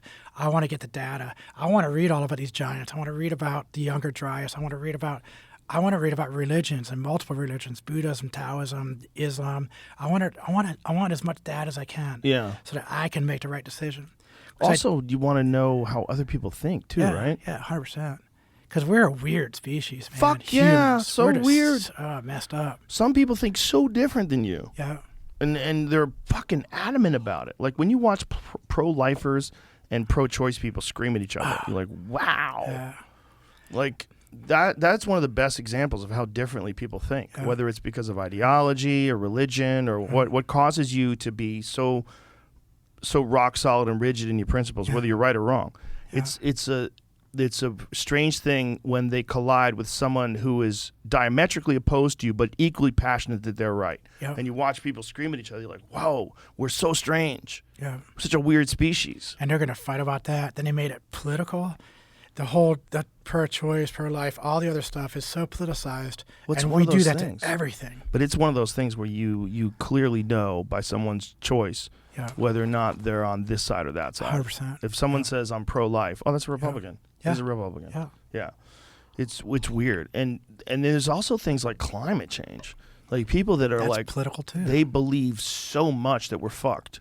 Those people are almost all Democrats. Yeah. The people that think everything's going to be okay and that we'll figure it out and it's it's not nearly as bad as everyone's saying. Those are all Republicans. But if you talk to all those climate change people and you ask them about the Younger Dryas, or you ask them about historical times that we've had this Earth in the ice ages or being bombarded by whatever, we've gone through this before. It's just different. That's why I think climate change. We have, but it is different. We definitely are fucking it up. We 100% are contributing. We're 100% emitting too much carbon and particulates and coal-powered plants make all the cities around them fucked. Like we watched this video of this coal-powered area of was it Indiana? Was it Indiana? And this one area has a bunch of coal plants around it, and you have like there's fucking dust on people's cars. It's nasty. There's coal dust, so it's in the air. So you're breathing coal dust. So all these people have all these problems and health problems, and it's like, get the fuck out of there. Yeah, move. The fuck, and we got to stop doing that. Whatever you do, that's just, there's got to be a better way than this. We do have to stop doing it. We have to try to clean up, but you can't clean up at the detriment to the people. But so the if we people all are die off, but that one is fucked because the people are actually being poisoned by the fucking air, which they need. Like It's you a don't even get a localized chance area. to choose. a local area. But then everyone's scared of nuclear. But nuclear seems to be one of the only ways where you can generally assume that unless there's a meltdown, you're going to get some pretty solid power out of that. And it's not nearly as environmentally impactful until it's really until it goes really bad. When I was working on the Iron Man project, what is the Iron Man project? It was the Iron Man project. What does that mean? So we're trying to build the suit. Really? We've been working on it for a long time. I didn't know about I was this. on the beginning of the project. It was called Carnivore at first and a few other names. But in the beginning, it was only a small handful of us working on it. What are they using to make the body suit out of? It's changed so much right now that it's all kinds of materials. I mean, titanium, carbon fiber, all the top stuff. And is it supposed to be able to fly?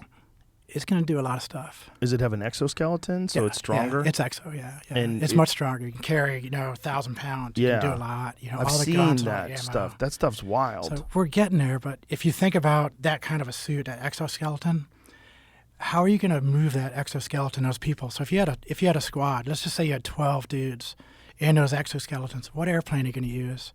What Humvees, what vehicles, how are you going to get these guys around, what boats? Right, like how heavy are those changes, things? It changes everything. Right. They're 1,000 pounds. Yeah, Jesus they're Christ. huge. So you can only get like a couple of those on a plane. Yeah, maybe 4. I don't know. Ooh. But that's one of the issues that we're running into is the fact that if we start going in this direction, we start going to exoskeletons, we have to change everything else. That makes sense. And when we were doing it, it was like the long pole in the tent for the, and I was on these think tanks and I was always like the innovator SEAL. I was a weird SEAL. You already know that, I guess. Well, I guess. But we'll get to that part. I was the techie part. So I was very technical and I was working a lot of the national laboratories. Mm-hmm. So all the places that we built, the Manhattan Project, we still have all those facilities all around. And so we still use them and we work with them and we try to push the envelope for military and civilian use. So there's a lot of things that I was part, innovator, inventor of stuff that's gone to the civilian world. And the Iron Man project was a really cool one. And what are they powering it with? That's the problem, was the long pole in a tent. I kept talking to them, and I was working with all the national labs, Pacific Northwest and all those guys. And nuclear battery was pretty much the only way you can go. So it'd be a little battery about that big. Bro, So I don't we've even already like having had a those. cell phone in my pocket. But we've had those little nuclear batteries since the 50s, so it's no big deal. But those nuclear batteries, like, how dangerous is it for a human being to be around it? How dangerous it is to be in the military. That's true too. We jump out of airplanes at 30,000 feet. But I would feel like if you wore that thing around, you got horrible bone cancer because of it. Yeah, you get lead shielding and a bunch of other shielding and stuff. Yeah? Is that but what the they thing would is, do? there's so much power and there's so much everything else. We were using the hypersonic flywheels and using all this other stuff. We were trying to do energy storage in all kinds of different ways. Is there a way recapture. to shield it so that a person can be Oh, yeah, in direct contact and not receive? You carry it around in a suitcase. Really? Yeah. Jesus Christ. Yeah, there's a couple of them. Isn't it funny? Like, that's one of the things that we're scared of the most. I have to be careful of some of the stuff I say. I'm are constantly going. Are you saying that's stuff good, that you're that's not? You could No, edit it out we're- if you're saying No, stuff there's that's classified. the Iron Man is not classified anymore. They've talked about it. I think it's in Popular Mechanics now. So, but I think some of the people that worked on it are still classified, and some of the stuff they're doing now is probably classified. So is but that this a is s- old data. Is that a situation where, as new technology comes out, then they revise it? Yeah, until constantly. so they're always Yeah. working on it, but it's We're not always ready. working on it. So Right. it's usable. Some of the pieces, like right now, I mean, my back is just toast. Like all the SEAL team guys, because we carry those large rucksacks and constantly out there free falling, jumping parachute and all that stuff. Our backs are just toast. So what they're trying to do is trying to get it just first as like load carrying. And so they made it and that was one of my biggest pushes in the beginning of Ironman was I said we need to build everything as non-energy consumption. Everything has to be pneumatic or springs or somehow using our body to propel everything. Because if this whole thing shuts down, the battery turns off, you have to still be able to move a little bit at least, to be able to get over from here to cover over there. So Yeah. don't get... You Right. still have to be able to move it. So it's 1,000 pounds. How do you move that thing Right. if there's no power? How would you? Is that That possible? was like where the direction they went in was the direction I didn't want to go. Was you can't now. You can't. You're gonna be stuck. So Once the it power turns goes off, you're frozen there. You're just you're, Oh my you're, God. It's big. Imagine And if so- you were in the middle of some sort of an operation and there was a solar flare, Yeah. and the solar flare nukes all the Or electricity. EMP or something. Yeah. Yeah, you're screwed. Yeah. Yeah. Fuck. Jesus I mean, that's Christ. that's where we're going. 1,000 now. pounds, though. I mean, how the fuck could you move it? How could you if you're stuck in a 1,000-pound robot? You're done. That's what it looks like right So, now? Yeah. So these things are still tethered. A lot of those. Okay, so that is This the one- exoskeleton goes down his legs, and that's those things on his legs? Yeah, but that's even a way newer. That's CGI. I don't know if that's a real one. And so... But it's pretty much like that. And it attaches here around your waist, and it kind of works off of your hips. And then So this is one right here, and so you see he's yeah. got this. So he's got goes it on down his the legs right there. sides. So Yeah. that's a regular one with no power. So that's an unpowered one. And so how does that inside of one- these little things on his legs Uh-huh. and up around his waist, it might be slightly powered, but those things on his legs and they'll have up there will be like a piston, Really? and then that will be as you're moving your leg. It all works off your own kinetics, It's all off of And it body helps you kinetics. move. Yeah, and it can carry large weights, so you can go faster. You can carry a lot more weight. Why don't I have one of those in 'Cause- my life? I need to I mean, buy they- one of those. I paralyzed wanna people, they've run up got- hills. They they- work with paralyzed people? Yeah, they How- have people how that does were it- paralyzed, and they can attach all this stuff to them, and they can walk around and do it. So Look this at one this is one. powered. And see the way he's got a thing on his heels like that? Yeah. That was a big thing because when you step, your feet pivot somewhat. And so you have to watch these things and where you put it and how it goes. There's so much to this thing. You would not believe it. It's wild. There's a looking. lot of technology in that right there alone. And so ultimately they want it where it covers your body like an Iron Man, It'll or be a is that lot just... more. That's the ultimate would be when you start putting armor and everything on it. So Look you at can see that. that Is guy that right image? there. What is That's that? a little bit more. Yo. That's more like it. And so that's all lightweight stuff. and it's- RoboCop shit. Yeah. That's wild. And so that's the direction we're going in. But you can see even that guy right there, he's going to have a hard time getting in and out of vehicles and doing a lot of stuff. So Yeah, as you keep for adding sure. this stuff on there, Right. we get bigger and bigger. Look how big that guy is. He'd have a real tough time getting inside of any vehicles. Yeah, he definitely is not driving anywhere.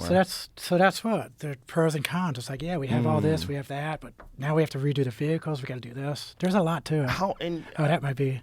If you look up carnivore, And it how might show far up the do you- first one. how far do you think they are from developing autonomous robots that replace people anyway in We these already have 'em. situations? Think so? With weapons? Because the stuff I was working on 10 and 15, 20 years ago, and how fast we're advancing back then. So I would walk into a place and it'd be a chip manufacturer for us to do our sneaky peeky bugs and stuff, and I would show them. I'd say, hey, this is what we're working with right now, and then we would give them $3 million, make it half that size, and that's all we would do. Say, here's $3 million, half the size. Really? And then within 6 months, I'd give it to us, here, half the size. And so when we were doing it, and for my budget, I think I had like $60 million. So, and it's huge budgets when you get to the top levels of the SEALs. And we really push it, and we're constantly pushing these envelopes of technology. And so you can kind of see, like, even when I was there, I know the sizes. And I know, like, you can have a chip, and you have a chip inside of a chip, and a chip, and a chip, and a chip. So you can go all these layers, and all this stuff, you start digging. And then every time you have the chip, there's a lot of subroutines, sub-programs, and everything else you can put into them. It's just mind-blowing how advanced we are. So when you say, do we have autonomous right now, we have airplanes, vehicles, we have all of it already. Wow. We're fully capable right now to go almost autonomous in warfare. Crazy. Yeah. Do you think they'll develop like a humanoid type robot, or do you think they'll keep everything to that? You know, they have that sort of dog shape one that you see, the four-legged one. Yeah. It seems like that would maybe have some advantages in terms of maneuverability with the four legs. Yeah, with carrying those heavy loads, and those are just mules, so those are only going to bring us equipment back and forth. You don't think they'll use those to shoot guns? Oh yeah, we already have guns on those. Really? Yeah, they're already gunned up. Jesus. Yeah, they probably won't show a lot of the guns on those things. And so when you would Scares operate that, everybody. you could operate that remotely and just be connected by satellite or something like that? By whatever connection you can, yeah, satellite Right. or even long range, HF. But you hook it up and you have your eye reticle, and then that's directly eye reticle with the sight and everything in it to the robot with the gun on it. So wherever I'm looking at, the gun is going. No. So I can look and I can see what he's looking at, I can see what I'm looking at, and then put them both over each other, and then take my shots from the robot or myself Oh my God! See, at whatever target. They always would talk about that in video games, that was eventually going to replace your mouse cursor. It was going to be your eyes. Yeah, eyes, And then yeah, it somehow or another focuses. So like if you think if you're playing a game and you have triggers in your fingers and you're like in a first person shooter like Quake or something like that, if you're aiming with your actual eyes, wouldn't that be way better? And you saw the cursor move. Yeah. But maybe you'd get a fucking horrible headache though. At the end of the day, your neck would probably be killing you, right?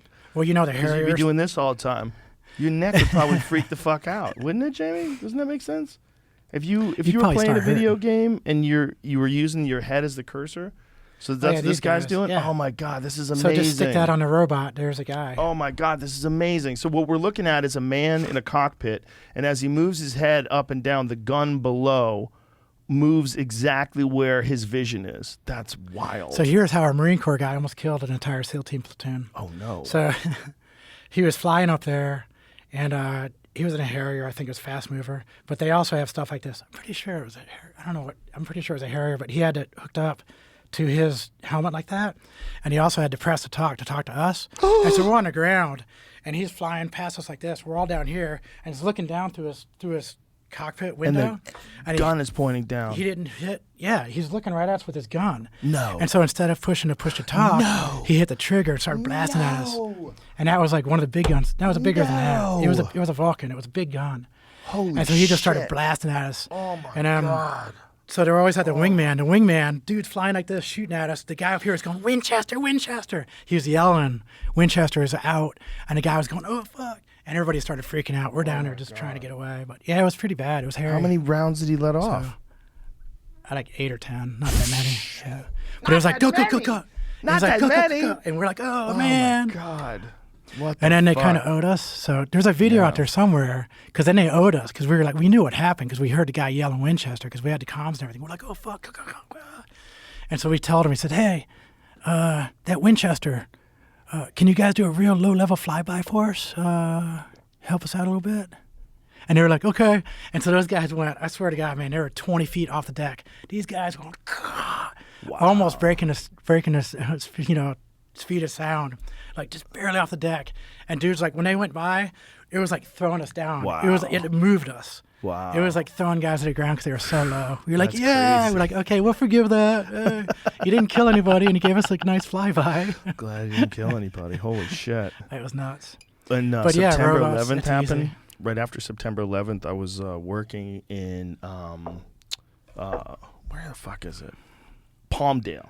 We're working in Palmdale, filming Fear Factor, and Nice. that's near. I think it's Edwards is out in that direction, Edwards Air Force Base. Yeah. And they were flying. Oh, just up from L.A. Yeah. Yeah. And they had stealth bombers that were flying Yeah. overhead. I was like, holy Nice. shit. Those When you things are see so one of those, big. you're like, that's from another planet. There's no way that's ours.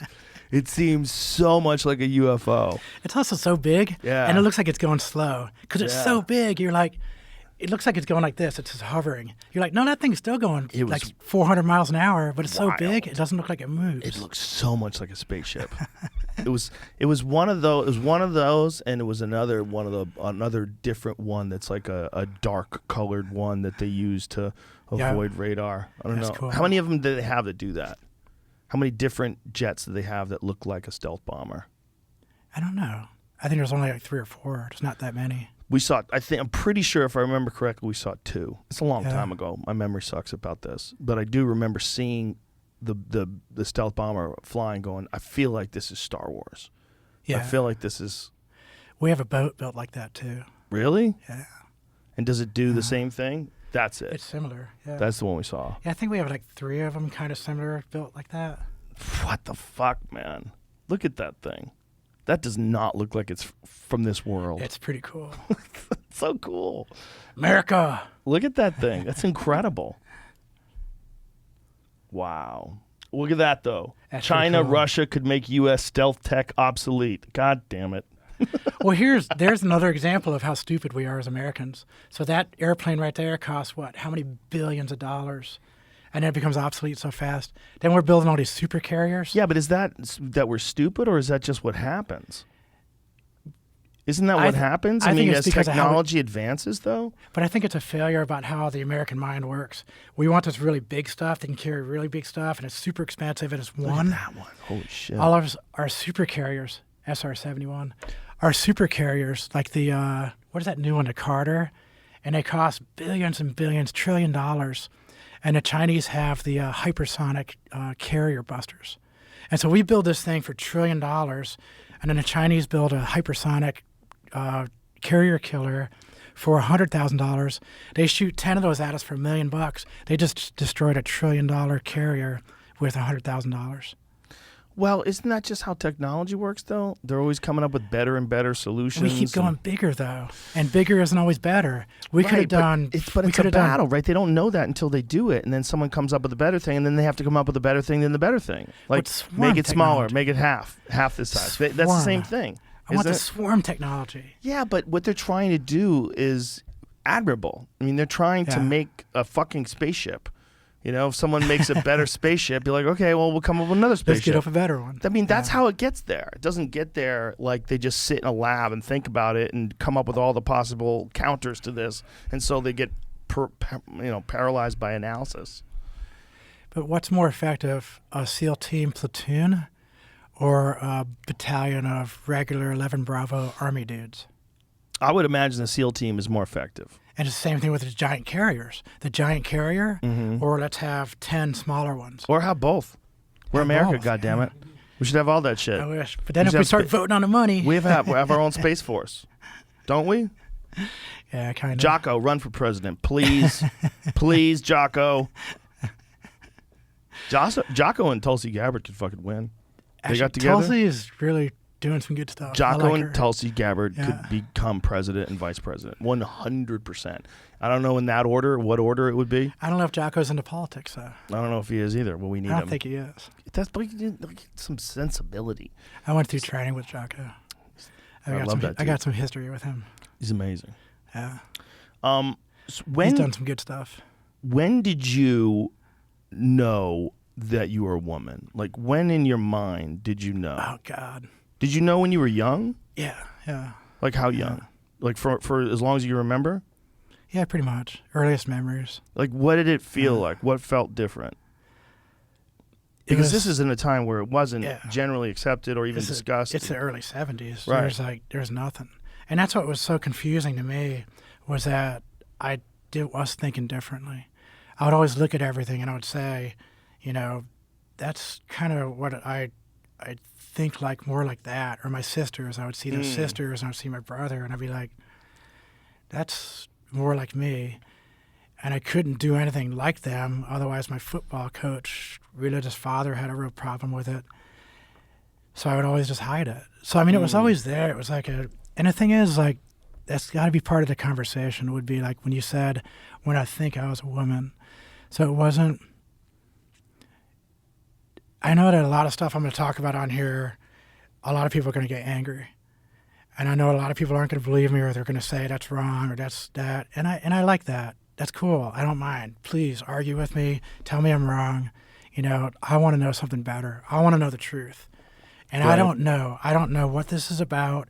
I do know that humans are strange, and I know that things are different. It's not always as cut and dry as we say. Right. But there is biology, and you can't deny biology. And so I am a genetic male. If I go to a hospital and there's something bad wrong with me and they got to take blood or do anything, they have to work off of a male template or a male foundational data. You know what I mean? Yes. So you can't deny that. And that's one of the biggest problems I see right now is that a lot of people are denying the genetics of it. And you have to admit that men and women are different genetically. Men and women are different in biological ways. Many. I think more people... Chemical, strength, bone density, so much stuff. More people would be on board if that was on the table for discussion. But it doesn't seem like it is on the table for It's discussion. not. And that's why I told you, a lot of people are going to hate me. I'm going to get so much hate mail from this conversation. Just don't read it. Because I'm being truthful. Yeah. And I'm saying if half those people would just start telling the truth, then we'd be a lot better off. When you see something like the Leah Thomas thing, like the swimmer, The swimmer, yeah. When you see her winning all of these competitions as a female, but then as a male being like number 462, Yeah. like, does that seem fair to you? Like, what is your... To answer that question, I'll ask you a question. Okay. If I was fighting in UFC right now as a woman, would I win? I don't know. Are you in good shape? Who are you fighting? Is there a punching bag around here? Yeah, there's No, no I in the can, other I can room. still do damage. Okay. I believe I was you. trained, and I had a lot of fight training when I was in the SEALs. Like, I'm not, like, if I fought men's UFC, they'd kick my ass, like, in 2 seconds. But if I fought UFC women, I would probably win half the rounds right now without no training. And I'm cold right now. I haven't had training in a while. But if I did train up, I would be a champion in the women's division. But what weight, that's a though? problem. But that's a problem. Also, like, what weight? What weight are you? 180. Yeah, there's no women that are 180. There's not even a women's division. The biggest is I think the PFL is a woman's 155. So shoot, I would be a champion already. Yeah, there's be no one in your division. But I just don't think it's right. No, it's not right. And I think that we're denying biology, we're denying chemistry, endocrinology, we're denying all of it. I don't mind it if it's voluntary. Yeah. Just like you know who Jermaine Durandamy is? So multiple-time world Muay Thai champion. She was UFC featherweight champion at one She would point in kick my time. ass. She's a fucking assassin. But that was the point. She fought a dude. Yeah. She had I think it was a kickboxing match, I think, with a dude. It might have been a boxing match, but either way, she flatlined a dude with a straight right. Nice. Like, she's a fucking straight killer. Yeah. She's a straight killer. I would never want to tell Jermaine Durandamy that she can't fight that guy. She can do whatever the fuck she wants. Yeah. She's a badass. Yeah, more she power wants to to take her. just like I feel like you should be able to ride a bull. You want to ride a bull? Go ahead, ride a bull. I don't think you should. I tell you, if you're my friend, why? What kind of thrill are you going to get out of this? You're going to die. You could fucking die. So here's this dude is swinging hard on Jermaine, right? Oh, so it's a Yeah. boxing match. Clearly they have shoes on. And he's really trying to take her out. And boom, she cracks Oh, him. she got it. So watch that again, because this dude That was is quick. teeing off on Was that a her, right right? hook? Look at her. She's just Boom. she's trying to fire back, but look at this. Bang! Boom. Look at that right hand. Right, yep. Her straight right is a goddamn piston. She's That's a awesome. killer. She flatlined that dude. That's hilarious. That was awesome. I mean, so I'm 100% for that. But what I'm not for is us pretending. I'm not for us pretending that someone who's a biological male doesn't have advantages, especially when we're really blurring the lines of, like, how long do you have to be identify as a female for? Like, how much hormones do you have to take? Have Yeah, there been, like, we don't know. And what's the how much different? And people will talk about outliers. There are outliers. There's a lot of outliers. That is a good. It's a good conversation, because there are people like Roy Jones Jr. in his prime who was an outlier. He was so fast. He had such advantages over the average person just by nature of being born Roy Jones Jr. Yeah. But we accept that, in the spectrum of males. Yeah. But the difference between what you're saying is that the spectrum of males where you know, as a person who's not really training, would not be competitive against the males. Yeah, you no. still would be against the females because 100%. it crosses over Yep. where it puts you in like a journeyman female pro fighter level. Yep. Yeah. Well, here's the rest of the conversation of what I really believe is with a Leah Thompson. Leah Thomas. Leah Thomas. Yeah. So in NCAA and in swimming in NCAA, they have a committee. They have rules. The NCAA has rules for everything, all sports. And pretty much every sport you can think of has a committee or some type of thing. The Olympics has a committee. Yeah. Everybody has rules. And so if you're talking about competition and you have a rule book, and if that rule allows Leia to compete, then why are you complaining? Well, because you have been a biological woman in your whole life. You've worked really hard to get to a position where you get a scholarship, and you get a scholarship based on swimming, and you want to have an amazing academic career, and you keep showing up second place to a biological man. And you think that in your mind you should be number one because against other women, you have dedicated yourself more, you put in more time, you're more focused, but you can't get over that hump of the XY chromosome biological male who's dominant. But there's rules in the book. So the Right, rules, but the rules the need to question change. is why are those rules there? So they need to work on the rules. The rules are there because we want to affirm someone's identity in every possible way. We want to affirm them by calling them a woman. We don't want to detonate them. We don't want to ever question what they are. But by doing that, we've gone into Narnia. We've gone into this land where we're kind of pretending that there's not advantages. Because, no, you're a woman. You say you're a woman, you're a woman. So you could have a penis, you could have functioning testicles, you could still be a woman. Like that's the reality of like we saw what happened in prison when they put that biological male in women's prison. He impregnated two of the inmates. He's just out there slinging dick, literally, as a woman in a woman's prison. It's like we've gone. That's Narnia. Okay, now we're in fantasy land. Something's got to give. We need to get back to. But it seems like we have to get to that level before we're willing to give. But I think it's one of those things where it becomes like people get ideological about what you accept and what you don't accept. I feel like personally we should accept anything that doesn't hurt other people. Like with what you're doing, whatever you say you want, if that makes you feel better, I'm with you. As long as it doesn't hurt anybody else, why would anybody care? I don't care at all. I just don't want you to use that as an advantage against other people and not admit that it's an advantage, especially in fighting. In fighting, that's one that really bothers me. Power sports. It's not just a power sport. It's like the size of your hands is so goddamn important in terms of how hard you can hit. It's so important. If you look at the big strikers, like no one has tiny hands. They all have like Mike Tyson has fucking mallets. You know, George Foreman had some of the biggest fucking. They were like canned hams. Cool. They were huge hands.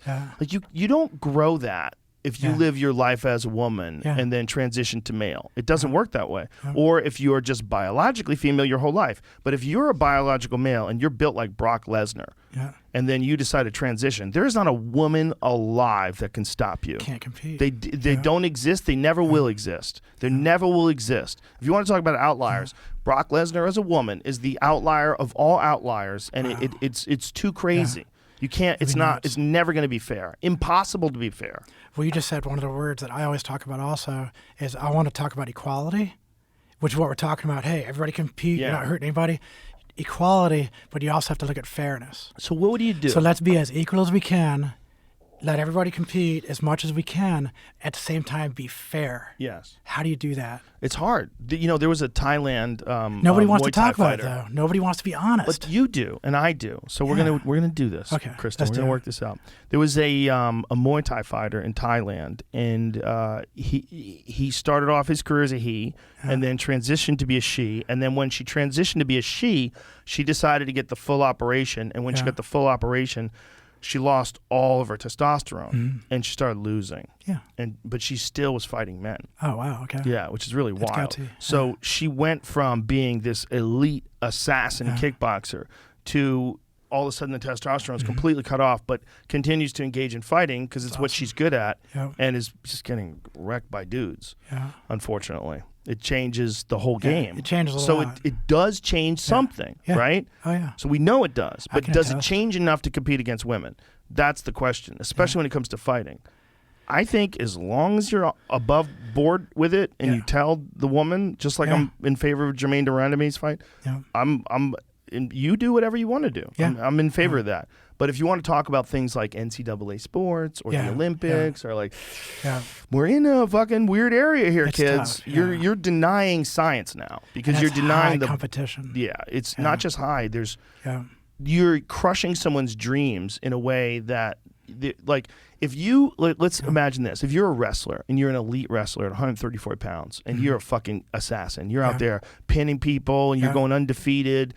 You become an NCAA Division I national champion, and then you go to the Olympics, and they decide we're not going to have weight classes anymore because we're body positive. We can't be using the scale. We're body positive. That's a Everybody great competes against everybody. Well, now you have to go against Karelin. So here you are, some 134-pound, really elite wrestler who should be an Olympic gold medalist, and you're going to get your spine snapped in half. Yeah.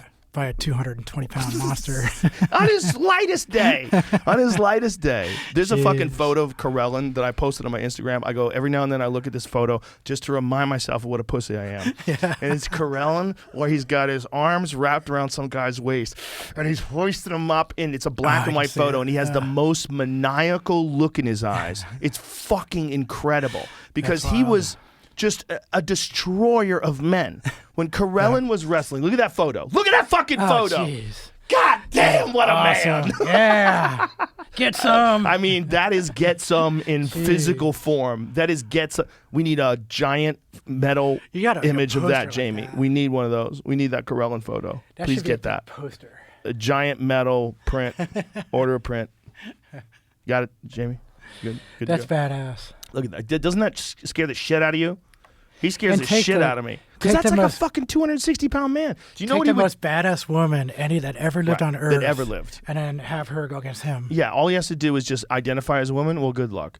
But if you ever watched him wrestle, No. well, you need to watch this because he was so fucking strong that guys would flatten out on the ground to try to lay down and spread themselves out to keep him from hoisting them up in the air. Yeah. And he would just pick them up. Watch he would do. Oh, he's enduring. And he would do it over and over and over again. Watch he would do. Oh, He would my hoist them God. up in the air and smash them. And he kept doing it over and over again. So you'd go down and he would pick you up in the air again. boom, And just watch this. Look at this fucking.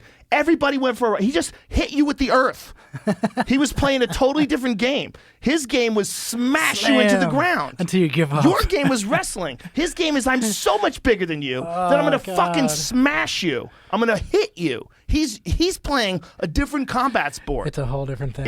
It's impact. Yeah. And look at everybody would flatten out. Yeah. They would flatten out to try to avoid being slammed. thrown like a fucking bag of potatoes, man.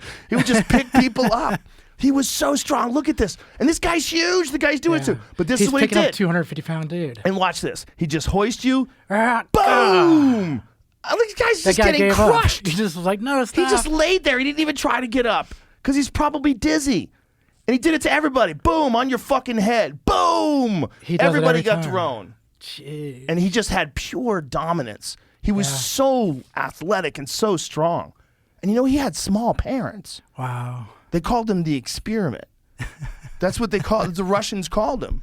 Like, I don't know what they did. They were doing something. But if you looked at his parents are like regular sized folks.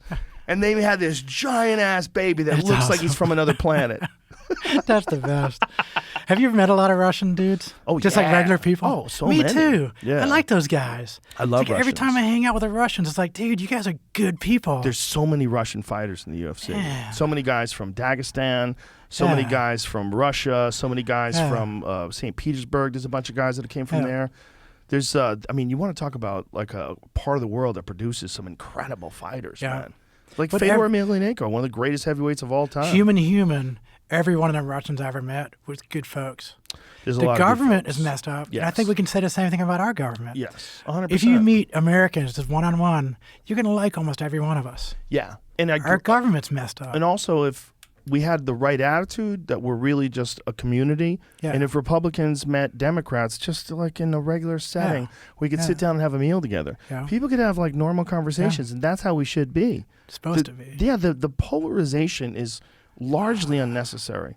There's things that we disagree on, but the way that we approach those things is like our side has to win, and your side is full of shit. Like your side has no point. Like they both kind of have points, and I can see the merits of both arguments on almost all issues. They're both full of shit, and they both have good points. And they're both being co-opted by giant businesses, and you're pretending you're not. You said something earlier about getting rid of the parties. Yeah. And I have like a different approach to it. And I said, if we want to fix the polarization in America right now, we could fix it. All of us individuals, the people, we could fix all this polarization within one election cycle. If every American citizen registered as an independent. Whoa.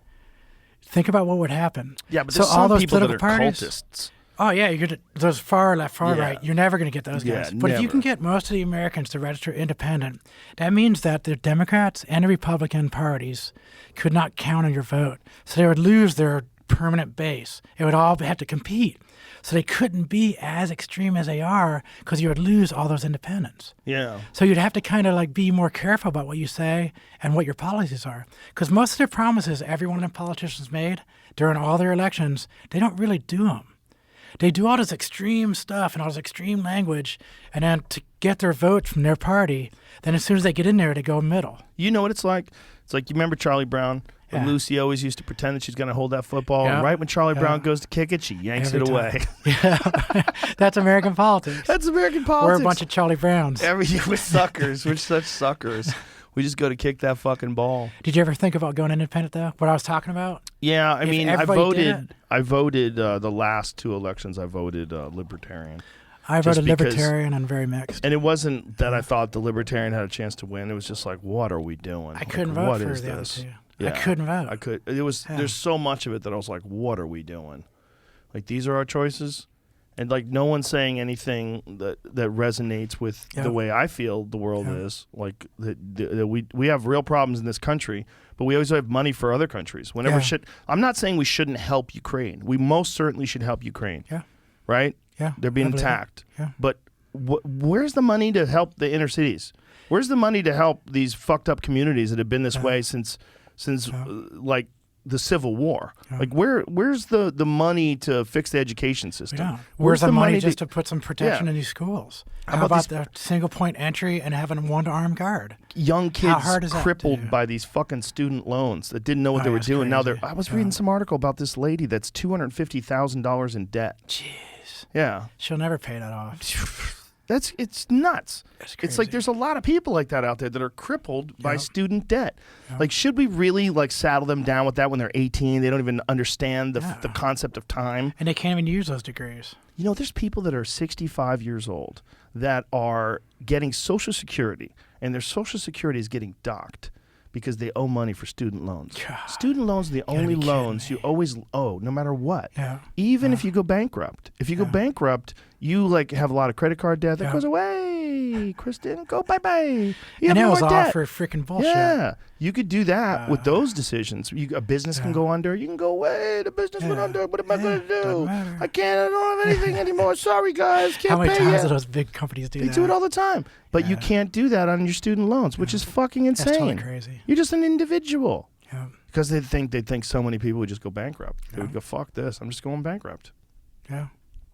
That is not good for anybody. And how you can't think that, I don't think that education should be necessarily, I don't know if it should be free. Maybe you should have to put in some effort to get it so that you ensure that people do.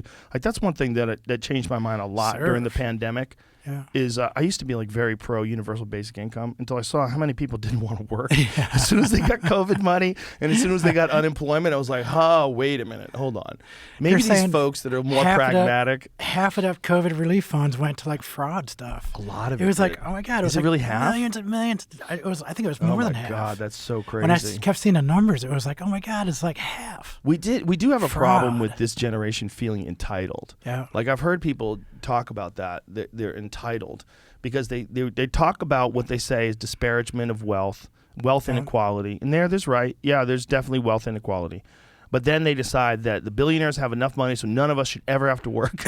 And you go, whoa. What does that mean? That's not even good for you. It's not even good for you, believe it or not. If you want to be happy in this life, I think you have to have tasks, and you have to try to achieve those tasks, and you have to work towards things, and you have to do things that challenge you and excite you. And whether that's an artistic pursuit or whether that's a physical pursuit, whatever it is, it's my belief, and this is just my opinion, that in order to be happy, you have to occupy yourself with difficult things and enjoyable things, and also have a great community of loving people. Those are the ways to be happy. Yeah. You don't get happy just by the fucking billionaires giving you money. Like, you're going to be miserable. If you just have all the money you need for food and shelter and you don't ever have to work, do you know how many people would just ruin their lives and never do anything and wake up when they're like 70, like, oh my God, I did nothing? Yeah. A lot of people would, man. It's a trap. It's a trap. It's a trap with humans. Yeah. You know, humans have some traps that we kind of identified. You know what's really interesting? My friend Yoni sent me this video. Apparently monkeys share in human beings like percentages of alcoholics when they're exposed to alcohol. It's really similar. Oh, dang, I never read that. Monkeys. That's cool. He sent me this thing. Here, I'll send it to you, Jamie. It's pretty dope. But it's monkeys, when they live around resort areas, they steal the drinks that people leave on the tables and the bars and shit. And they've been doing it for so long, they become alcoholics. So these monkeys are running around. It's pretty dope. Drunken monkey's a real thing. But it is a real thing. But what's really interesting is that the monkeys that drink the most are the monkeys that are respected. Do you got it? I don't know. Yes, that's it. That's exactly it. Alcoholic vervet monkeys. Weird Nature BBC animals on YouTube. So these monkeys are just stealing drinks and they're getting hammered. That's the best. But what's weird is the monkeys that get the most fucked up are the monkeys that are the most respected. It's like their heroes are the dudes who get smashed. Look at them, they're fucking so hammered. It's just like the SEAL teams. Look at them, they just fall down and shit. It's really funny, man. And this video, like, they're constantly breaking glasses. They knock glasses over. Awesome. And in these areas where, you know, these monkeys live, where tourists are, they're just getting fucked up all the time. Drunk monkeys. But they said that some of them realize that alcohol is not for them, and it's a very similar percentage as human beings. That's pretty cool. The ones that are really addicted to it, very similar percentage as human beings. But other ones, they only gravitate towards like soda, like they find like soft drinks. They figure it out. Yeah. The vast majority are social drinkers who indulge in moderation and only when they're with other monkeys, but never before lunch, and prefer their alcohol to be diluted with fruit juice. 15% drink regularly and heavily and prefer their alcohol neat or diluted with water. Isn't that amazing? Neat. They like straight whiskey. I'm part of the 5%. Then. The same proportion drink little or no alcohol. 5% are classified as seriously abusive binge drinkers. They get drunk, start fights, and consume as much as they can until passing out. As with humans, most heavy drinkers are young males, but monkeys of both sexes and all ages like a drink. Yeah, wild. That's exactly us. It is I human. think I'm in the 5% binge jackass. A lot drinkers. of people are. But they think that it's like very similar to the numbers that they find in humans. That's pretty wild. Pretty wild. I kind of quit drinking because I found I was a binge drinker.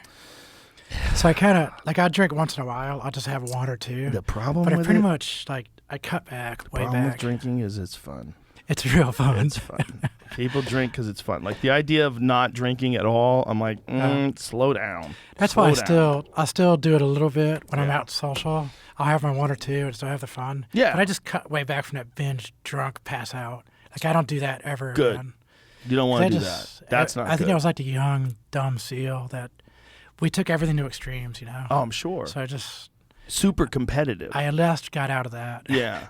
Super competitive dudes. I remember there's times when you're with competitive guys and they get competitive with the drinking too. Yeah, always. Like, Jesus Christ. It was, you can't stop. Yeah. It's like everything's got to be a shooting competition. Me and Andy Stump one night, we drank until Andy fell asleep at the bar. And I just stood up like this. Victory, motherfucker! Winner! Victory! He went unconscious at the bar. That's awesome. Oh, my God. Yeah, we Andy's started a at good dude. Sushi. He's great. Yeah. Andy's great. He's an awesome dude. So we were talking about, like, the way you felt. The way you felt. where you felt like you were a woman and then this was wrong, like you were in the wrong body or the wrong, something's off. But at the same time, I was fighting that I didn't feel right, but I also, in my mind, because of religion and parental and society and everything else I was being told in the 60s and 70s, I was wrong. So I was broken. There was no real examples for you to follow back zero then, right? examples. There was nothing. What And was there's no Renee books, no Richards, internet. the tennis player? I didn't even know who that was. You didn't know about that one? Well, but that was a really rare thing. I was a kid growing up in the 70s with nothing, a black and white TV on a farm, and going to church on Wednesdays for Bible study and every Sunday for church. Well, in a lot of ways, you're a great example, too, because there's this dialogue, there's this narrative that people are indoctrinated. Yeah, that's what I was getting at. Yeah. And then you clearly were not indoctrinated. I was in a bubble. Right. I was in a religious So impossible farm. to be indoctrinated. There was zero almost. indoctrination. It was the opposite of indoctrinated. Yeah. I was being told all the opposite, and so I was fighting it. I was fighting all these feelings because I was like, I'm evil, I'm wrong, I'm not worthy. And so all these minds are going through a kid. Like, it's really messes you up. I can only imagine. Now, when did you start expressing it outwardly? I mean, to anyone else besides just myself in private, like hiding, like totally 100% scared, not until I was like in college, to one of my sisters. So it was very like, I was scared, man. I was like, I didn't know what was wrong with me. I wanted to fix it. I was doing everything I could to fight against it and figure out what was wrong with me. And so that was like, I was in philosophy, I was in religion, I was doing all this stuff. I wanted to, like, even as a high school, I was into philosophy. I was into like all this reading, trying to figure out what is wrong with me. Can you imagine like a kid like growing up like that and figuring out biology, religion, philosophy, all of it, and not finding any answers in anything? Did you try to That's find? where I was. Were there any books on other people that were in a similar situation? No. There's no books on it that you. Where would I find that book? Right. Where would you find that? In the 70s, I wouldn't even know Right. what word to look up. I didn't even know the word. So even like, give me a word. So Who you am didn't know I? that it was a thing. Even. No. Wow. I was alone. Wow. 100% isolated. Wow. And I mean, I didn't have sex until I was like 24 because I was scared. I didn't know what was going on. I didn't do anything. I was like, can you imagine a 24-year-old virgin in the SEALs? Whoa. Before I joined the SEALs, I finally did it. I think I would have been like 22 or 23 then. What none drew of you it. to the SEALs? For military for me, my grandfather was in World War II. He was in the Navy on a Jeep carrier. It was one of those gunners shooting down kamikazes. My uncle was in Battle of the Bulge in the Army. I had like cousins and uncles and all of my entire family military. And so I always grew up around that military spirit and that kind of thing. World War II, we won it. And it was always like this thing where we're the winners, we're Americans, and we did this. And that was how I grew up. All my aunts and uncles uncles were all working in the oil fields and all very tough and all that. My dad was a football player, was going towards the New York Jets, before he blew his knee out, and then I got blown away. And it was a big football working military family. And then you got me. Wow. And so what was I going to do? From an earliest age, I can remember I always was like focused on the military. I was always like into like the camis and studying military stuff, strategy. So you gravitate towards those things as 100%, well. yeah. Oh, I never graduated or gravitated towards anything feminine. Like I was always trucks and guns and motorcycles, and there was never anything feminine in my life. Well, what's fascinating is you're really, really honest, right? Yeah. So when you're talking about this, and it's unquestionably a courageous thing to live your life very publicly the way you do and talk about this, especially as a SEAL. I hate that word courage applied to just being out. But just being authentically yourself, no matter what you do, takes courage. You know how many people they do a job because their dad wants them to do it? Yeah. And they stay in that fucking business until they're resentful and old, and they realize they fucking wasted their life. I don't want that for anybody. And with that, whatever it is, whether it's your gender identity, whether it's your occupation, whether it's where you live, you should express yourself and live your life the way you want to live. And we should all share that need to let people be who the fuck they are and to listen to what they're saying. So when someone like you, who wasn't living in this world today where, people worry about that it's so high profile and there's so much social status attached to it. And there's a lot of discussions about it where it's like in the social zeitgeist in such a strong way. But your situation illuminates the very real dilemma that someone has when they're in your spot. It's real. It's very real. This is real. It has to be real. Yeah. It has to be real. Why would you lie? Why would you lie about that? Why would I go from the SEAL teams, retiring and being like that caveman with a big beard, being recruited into 3-letter agency type work and making over $200,000 a year? That's where I was. I was at that top level, walking in a Pentagon and walking in any agency. I had all the badges. I had a blue badge. I had all the badges. And then I went from that to the next day walking in with a dress and then losing everything. What happened? I was making over $200,000 a year, man. So did they not want to accept you when you changed? They can't legally fire me, but they can stop inviting me to meetings. They can stop calling me. They can stop inviting me. This is what I don't understand. understand. And then after a while, you're just kind of like, and I was at that point, I was like, man, I'm running these programs and I'm not getting an email to go to that meeting because you guys, it's that. They put you in a category. It's a very private way to not be prejudiced, but to not invite somebody. Do you think that would happen today? Probably not. That's interesting, right?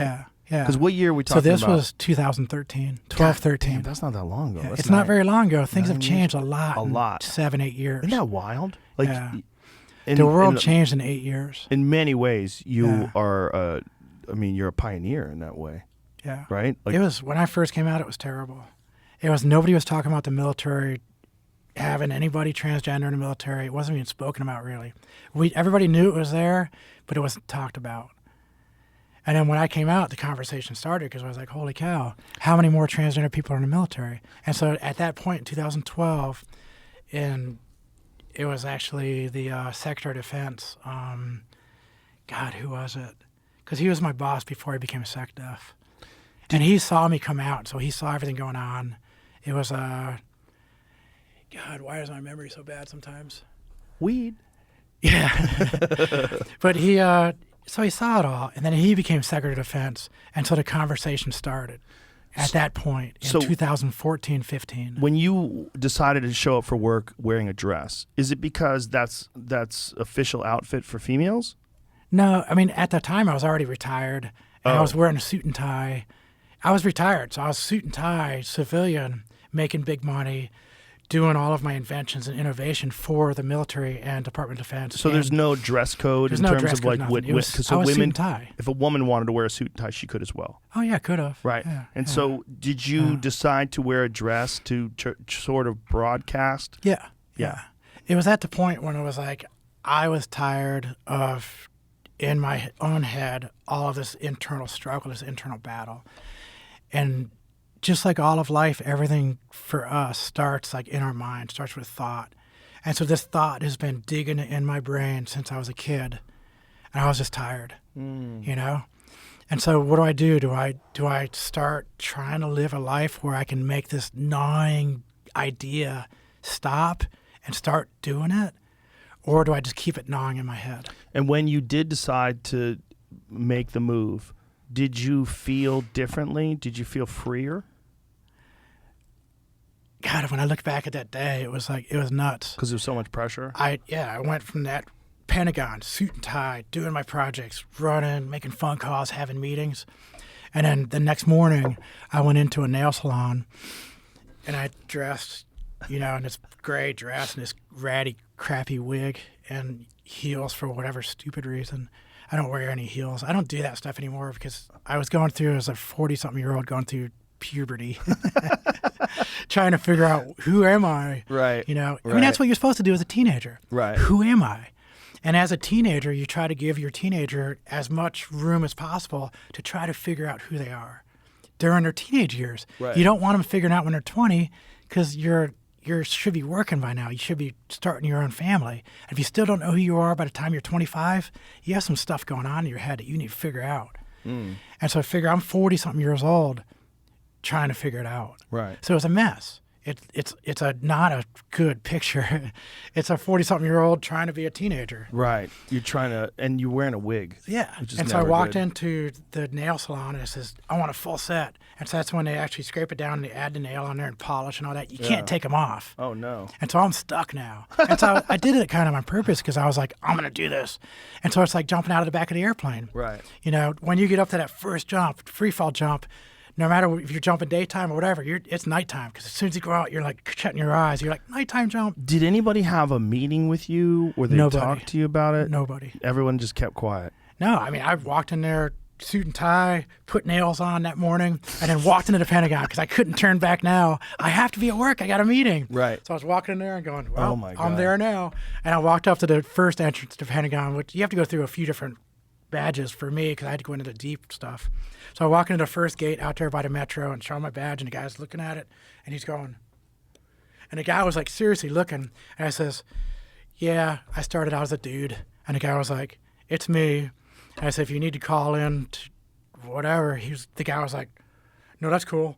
And he was like, Wow. hurry up, go, get past me. Then the next guard was the same one. Then I finally get to my inner, like down in the basements where you have the outside door. Then you have somebody behind there with a guard, and that's the inside door. And you have one more door. So all these doors I'm going through, I'm having to see people I see every day. And now I'm looking all like, it was the most nerve-wracking. When you talk about courage, and I don't like using that word for just showing up, I think courage is like way more than just showing up. That's why I didn't like it applied to, what's her name? Who's the famous one? Jenner. When they start talking about the Courage Award and all this, and I go, no, that's not courage. That's just me finally Well, you could speak to that because you're a living SEAL. my life. I'm just Yeah. I'm just living. Yeah. So for me, just to show up is not courage. For me to show up and then do something courageous would be courage. That's why I don't like that word. I know what you're saying. I just showed up. But you're uniquely qualified to judge that word Yeah. from being a SEAL. Yeah. That gives you a unique, I mean, there's no doubt SEALs are courageous. It's like the word hero. Right. I'd be really careful when I use the word hero. Yeah. Heroes reserved for all of my buddies that we were remembering yesterday during Memorial Day. Right. Those And- are heroes. I'm not. Also Johnny Depp. Yeah. Oh, Johnny Depp is definitely a hero. Damn, that freaking that whole jury, the whole thing is just It's a a clown show. yeah, dude. Yes. Jinx. Clown show for sure. But but So you that coming out was the most strange day ever. can imagine. I was getting phone calls from Bill Shepard. Called me up. The astronaut Bill Shepard was my direct boss. what does he say to you? He called up and says, "Are you okay?" That was the first thing he asked. Was, "Hey, Chris, are you okay?" Actually, he always says, "Chief, are you okay?" I was going, "Yes, sir, I'm fine." And he was like, "Okay, so what's going on?" Because he had all the calls, because everybody knows that he was one of my bosses, and he was Right. like a mentor, like Right. He's awesome, man. He's one of the greatest SEALs that I've ever worked with, because he's so open-minded and so inquisitive and so like, that guy's a thinker. Is there a fear that they have when someone does something like that? That were they worried that maybe you, from combat duty, had like some sort of They asked me serious that. mental issue? Like I had a huge break or something. Right. And as Is soon as they that- talked to me for 5 minutes, they're like, all right, well, it wasn't that. So what Yeah. is it? And so I had to talk them through it. I had to say, this is something I've been dealing with since I was a kid, and Right. I'm trying to figure it out. And I said, I don't know what the right path is. I don't know if I'm doing the right thing, if I'm doing the wrong thing. I have no idea. But I have to do something, because this thing has been gnawing at my head since I was a kid. And it didn't affect the way you did your job. No. So why didn't they eventually just accept it? It was probably 70% my fault, because as you're going through this thing, you're not in your right mind, because you're still thinking about a lot of this stuff. You have all this other going on. So I wasn't, and I'm gonna say, and like I said before, I'm gonna be honest, and I never want to beat around. I want you to have all the facts, Right. Because then you can make a better decision about me, and maybe carry your decision about me onto other people dealing with the same thing. Yes. When you're dealing with this, it's always on your mind. So It's never off it of your distracted mind. you It's and very maybe distracting. diminished Yeah. your ability Yeah. to do your work? Yeah, for sure. And I can admit that I was definitely not doing the work that I could have done. Let me ask you this, though. If you were supported and if they said, hey, Chris, we're Kristin is Yeah. better. Like, let's go with Let's Kristin. figure Does this that make out. you happy? Yeah. And we love you. We Yeah. accept you. We think Yeah. you do great work. Would that have been like easier? Like maybe you wouldn't have had all this shit on your mind because you felt like, hey, these people that believe in me Yeah. and I've been a colleague of them for years, they just Yeah. accept this as just a new thing. Yeah. Maybe it would have relaxed you. It would have helped a lot. I did have that support from my direct leadership and a few other people. But Okay, so you it's can't mixed. control everyone else. Right. You can never control how somebody thinks. No. And I don't want to. I can also don't want to change the way they think too much about all this too fast. Right. And so the problem was because I was one of the first people in that arena of special operations or the high-level agency stuff, I was definitely a guinea pig. And so I didn't do it right all the way, and neither did they, though. That's 'Cause I was very definitely honest of you. I was getting less calls. I was missing meetings. It wasn't, and I wasn't fully in it. And so it was a combination of being super new in it. They didn't know how to handle it. I didn't know how to handle it either. So all those issues, I was in the wrong place. I really appreciate that. I really appreciate that you have that honesty because I think this is such a unique window into someone who's experiencing this, that for you to be very honest about how it affected the way you did your job, I think that's really important, and I commend you for that. I think it's really cool. We're never going to get to anything like Yeah. a good solution to any of this, because this is an issue with humanity. Right. Just like we said earlier, this is real. I was really going through it. I grew up in an environment where I was not indoctrinated. I didn't know what was Right. going on, and I'm still doing this. Well, we talked about the Heoka earlier. Heoka, yeah. That was also a Yeah. thing in the Lakota people that they had a third gender. Yeah. Yeah, they praised those people because they had traits of both, and they Yes. could see into both sides. Yeah. So they could see how a woman would look at it, and they could see how a man would look at it, and they valued them for their wisdom in that regard. Yeah. That they had a unique vision. And I really think that's where I'm coming in. That makes sense. Like it's something like I do it right now. If I have like couples, and I'm right now doing my master's degree, graduate school in mental health counseling. And so I've been studying tons of psychology and all this mental health stuff and human development from, birth through everything.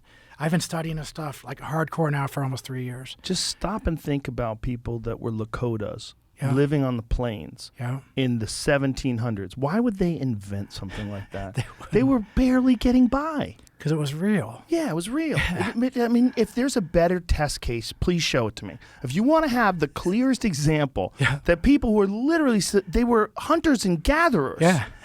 I mean, it was the hardest fucking life you could And then live. you had one Heoka. Exactly. And it's that you small of a had numbers. Transgender people as well. You had And that too. transgender person was a Heoka. Most of them fell into that medicine person area because I knew, and that's why I said I'm in mental health counseling right now, and I'm trying really hard to figure this out because I do think that when I have couples therapy, I have people come in, I can really dig into the psyche of the male perspective and a female perspective. And when I talk to them, I say, what about this? Right. And then they both go, that's what we were thinking about, because I can bring it all together. That totally makes sense. I mean, there's obviously a spectrum when it comes to all sorts of issues with human beings. Yeah. Why wouldn't there be a spectrum when it comes to that? Why wouldn't there be some people that sort of identify more on the feminine side but also understand the masculine side? It makes sense. Because it's real. It should be it should be just something that people just accept. I think the things like the swimming issue and the sports issue in the Olympics, that's one of the It's dividing things. sidetracking, yep. It's a sidetrack, but unfortunately it puts a wedge Yep. into what should be live your life like you want to live your Yeah. life, as long Yeah. as it's not hurting anybody. You know, Yeah. as long as Yeah. it's good for you, it's like that's what you like, good. Yeah. God bless. That's how we really should treat all of it. And I feel like, unfortunately, when it comes to things like sports, where people are like, hey, now you're getting ideology Yeah. in the way of fairness, in the Yeah. way of real equality, like Yeah. the equality that a woman has to be able to pursue athletics against Yeah. other women. Yeah. Like, things are getting squirrely. Well, think of it like this. What was the dude's name, that wrestler? Karelin. Yeah. Karelin. So that dude was born to do what he's doing. He might have been in a That lab. guy was. Might have been some lab actually, he work. was the experiment. Well, see if you can there find are his parents. Show What about Karelin next to his parents. You need to see professional football players, professional hockey, Sure. all these people who are at the Yes. highest levels of their sport, Super or athletes. or hawking. Yeah. You have all the people who are at the highest level of their intellectual capacity. People are born with gifts. And why couldn't we look at what I'm going through as a gift of Heyoka? It's a gift that after I graduate with a degree in mental health counseling, I'm able to start counseling people. Can't you look at this as a gift that I can see it from all these different perspectives and sides? Well, there's a and natural, I can really help people. There's a natural tendency that people have to pick on people that are different. Yeah. That's a natural tendency. Yeah. And most of it comes from insecurity. It comes from you don't ever want to be the person that gets picked on. Yeah. So when you see an opportunity to pick on someone, especially like you see young kids in the playground, that's what they do, right? Yeah. They find the one boy who's weird and they pick on him. Oh, yeah. It's totally like if we could figure out a way to show how pathetic that really is and how bad that is. And that's like the only reason why you're doing it is because you're insecure. Yeah. Like if you were really secure, you wouldn't want to do that. You'd want to protect that person and go, come on, leave him alone. What do you give a shit? Yeah. Like, what's the problem here? But it's that's the problem. The problem is these people that are really afraid of their own masculinity, or whether or not it's solid, or whether or not they're respected, or whether or not, they're insecure. So they see someone who seems to be more insecure than them, and they attack it. Chickens do that, man. It's a pecking order. Dogs do that. Dogs do that. They find a cowardly dog, they'll bite that dog. They'll chase him and growl at him. Yep. It's a horrible tendency in nature to try to find someone that they can exert their will over. Is that part of like survival of species? It probably like with the is. Dogs. It probably the dog is. will pick on a weak dog to Wolves kill it. do it. Because you don't want that dog to interbreed with the rest of because then the whole species is weaker because now you have a weak link. Well, you could say that dogs have been affected by human beings because they most certainly have, right? I mean, you have a German Shepherd. Is that German Shepherd? Yeah. That German Shepherd is obviously a dog that is like highly trained, highly selected for breeding, and it's super intelligent. Like you'd see when that dog walks in, that dog is like scanning the area. Yeah. That is not like my dog. My dog is like, "Hi, I'm your friend." It's a totally different kind of dog. But a wolf has not been affected by people. Yeah. A wolf is just a fucking wolf. And wolves do it. They attack the beta wolves, they kill them. Yep. They drive them out of the wolf pack. If they think they're not doing their job, they get rid of them. Yeah. If they have some bitch-ass wolf that lays back and doesn't join in the hunt, they get rid of them. We used to do that, though. Yeah. But we don't do it anymore. But the thing is, sometimes the guy who doesn't want to get in the hunt, who lays back, can figure out how to make an airplane. Yeah. Or can develop a computer chip, or because maybe they have. Yeah. Some people aren't meant to be like physically courageous and badasses. Some people are meant to be coders. Like they are fascinated by computer languages. They're fascinated by technology and innovation and trying to find better solutions to things. That's their arena. But that computer guy, you're not going to try to make him equalized somehow, like Bergeron.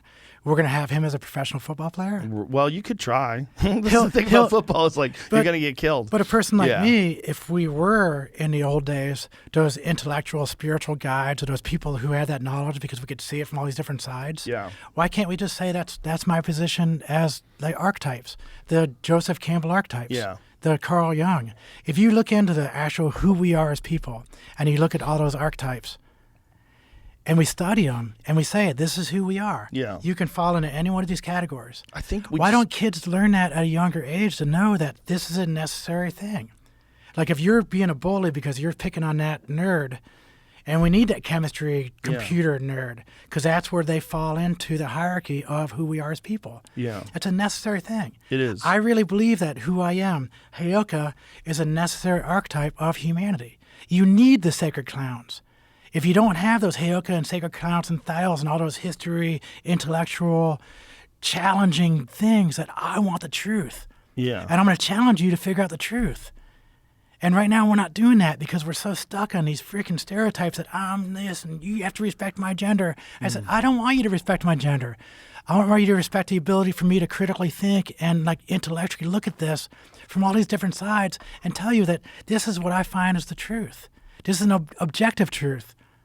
And not a subjective truth. I think we mix up subjectivity and objectivity. Everybody is subjective and relative in this current days, this current era that we're living in. There is no objectivity. Everything is subjective. Right. And if everything is subjective, nothing is true. Well, some things are true. Like if everything's subjective, with a frying pan, it hurts. Oh yeah, it does. That's not really subjective. But it doesn't hurt me as much as it would hurt you. Really? 'Cause I have a thicker skull. You have a thicker skull than me? Are you sure? Maybe not. There's some things that I'm going to let slide, but I don't know about that one. But the thing is, like, the way the current generation is doing it, this younger generation, this new generation of people, don't look at it the way me and you look at it. Right. They look at things so different. But I think they're also more open-minded. I think in some ways they're more accepting of things. So in some ways it's better. But I think they're all less sorts of inclusive, issues. though. Maybe not. I think They're in less I think inclusive. it's a fear-based thing. I think they submit to the will of their tribe. They accept an ideology and they push it with all sorts of aggression on both sides. Both sides do. You know, when people want to only look at transgenderism as a mental illness, like, well, you're pushing it the other way, just as crazy. Like, that's crazy too. Like, you tell me it's a mental. Why? Well, if it makes them actually happy, how is it an illness? Like, what is it? How do we not know that people have different ways? Like, some people love music that I think is dog shit, right? So what is happening? What is happening when they hear that music and they love it? There's something that I cannot deny their love of this thing. I cannot. They think things differently. People like all sorts of different clothes that other people don't like. They're attracted to different ways of life. They're attracted to different ways of communicating. Why wouldn't they be varied in their gender? It only makes sense. And why can't we respect that? Why can't we just leave people the fuck alone? Libertarian. Not just that, but support it. Go, look, I support you. Live your life. I want you to live your life. That's all. That's what we need to concentrate on more than anything. And then once we do that, we realize, like, we don't have nearly as many enemies as we think we do. Most people are good people. That's the only way we could ever exist on a highway or in fucking cities and streets. And like, if everybody was bad, we'd be just murdering everybody left and right. It'd be chaos. It'd be bloodbaths in the streets. But it's not. Generally, most people get along fine. Like today, we just met your girlfriend, you met Mercy, you met Phil, you met all these people. Everybody's friendly. Everybody's great. Isn't that most of life? That's most of life. Just like we were talking about the Russians earlier. Yes. Almost all them Russian dudes I met one-on-one. Yes. They're all good dudes. Yeah, the idea that we're going to fucking go to war with these guys, like, why? I bet we'd like to drink with them. I bet they'd be fun guys. It's like the thing that separates us is groups. Like the idea that we're in the American group versus the Russian group. Like, one day, I think what technology, what they're probably scared of, what they really want to avoid, is that there will be no boundaries between physical experiences, languages. You could be able to travel wherever you want. Money will be decentralized. They'll have no control over people anymore. And then people will govern based on what's good for people. And they'll figure that out, but it might take 1,000 years. I hope not too, but I think that we have to get to a point where we just realize that a lot of our tendencies towards aggressive behavior towards people with opposing viewpoints is a tribal thing. And it's a natural part of human behavior characteristics that exist in primates. And it's not good. And there's ways to get around it. And there's ways, but it takes a long road. And when someone gets through it like you, or someone gets through it like someone else that might be exemplary, you could see how they can give you some insight as to their struggle, and maybe we can all take that into consideration and just treat people a little nicer. Just be cool. Yes, be fucking cool. That's I like possible. the tribes. I mean, I read, what was that one book the guy wrote about the tribes in the beginning, and really like nailed it down. Which guy? No, that's there was tribe, but that's really more about war. There was a book that really went into the tribes and why we do it as humans, and I believe it. Tribes are important. We need these tribes. Was it Sapiens? Was that Yuval Harari's? If I can remember the name of it. By the way, that guy gets misquoted left or right now. Everybody thinks he's like some evil Satanist. Nietzsche gets quoted all wrong. Tribes. Seth Godin, is that it? Tribes, we need you to lead us. Is that it? That's exactly right. Which one is it? Sebastian Junger. Oh, Sebastian Junger tribe. Yeah. That is. So that was like one of the first ones that really. I've had Sebastian on a few times. So he's good. He's awesome. Fascinating guy. Yeah, amazing. Very Jordan Peterson. I freaking love that guy too. Sebastian is so real. Like that is who that guy. I mean, obviously, when he filmed Restrepo, and he's been involved in reporting from a lot of like very hostile and dangerous places, and he's seen a lot of things, and his insight into the camaraderie that soldiers share with each other is so unique. And that book really does a fantastic job of highlighting that and expressing that this is like a natural part of people, and that we have so much history of that kind of life. Like, there's more history of people being at war than there is people not being at war. Oh, like, definitely. there's zero history of that. I don't think we've ever defeated humanity. Which is crazy. We're nuts. I mean, if we don't want to look at it that, but if you really objectively look at what happens when you go tribal, that's what happens. You get to this fucking point where you have to be at war. Everybody's at war with everybody else. All the time. All throughout history. There's not one time in history. You know, where everybody just said, hey, craziest let's be thing. cool. It's pretty sad. That might be possible, though. But I think it's only going to be possible if we stop being people. And I think that's inevitable anyway. I think we're going to become the next thing. It's a agreeable truth that tribes will always exist. Yeah. But how do we get the tribes? Not necessarily, though. I think there could be a tribe of Earth, but it's got to get to. We need the aliens, though. We're going to become them. I think that's what's going to happen. I really do. Something's going to happen. I think that's what's happening with. I mean, if you look at, there's a real problem with humans right now with contamination from plastic. Oh yeah. And that was highlighted by this woman, Dr. Shanna Swan, who wrote this book Countdown, which is terrifying. Was she the one that found the microplastics on both sides of the womb?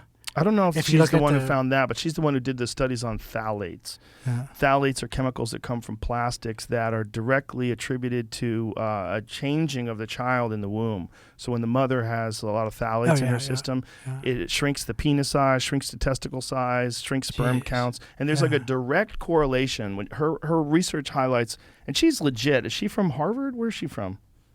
She's like a brilliant lady and really fun, really fun lady. She's hilarious. Like on her, she talks about the reduction in sperm counts. So on her Instagram page, she has a thing called the Jizz Quiz. So she makes it fun. She's a fun lady. That's awesome. But she's also a brilliant scientist. There she is. Okay, she's one of the world's leading environmental and reproductive epidemiologists and a professor of environmental medicine and public health at the Ikahan School of Medicine at Mount Sinai in New York City. Nice. And where'd she get her education from? Either way.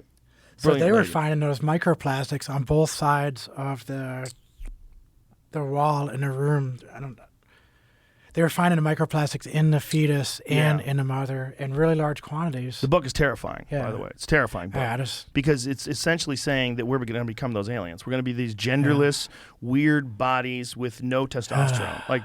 It seems like there's a reduction in testosterone that's apparent because of these plastics, but also, just as disturbingly, women seem to have more miscarriages than ever before. Wow. And they think that that's also correlated to this chemical exposure to plastics. The microplastics. Yeah. We found out, we were talking about the other day, like we were guessing, because we remembered that a certain amount of time passes and you've eaten a credit card worth of plastic. Jamie thought it was a year. I thought it was a month. It's a fucking week.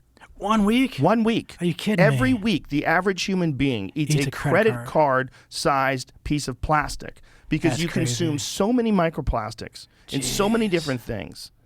We're just, and it's in our bloodstream. Yeah. It's also, it does all sorts of weird stuff to your hormones. Yeah. It's terrible for you. And it's inevitable. Like we're all eating we all it. do it. Yeah. And it's like we're all drinking water out of water bottles and heating things up in microwaves that are covered in plastic, and all that shit is leaking into food. Yeah. And this woman is saying like, hey, this is new data. And I believe, was it 2013 when they published that, Jamie? Do you remember what it was? 2015 maybe? That's craziness. The phthalate study where they finally realized that this was, they could make a direct correlation in mammals.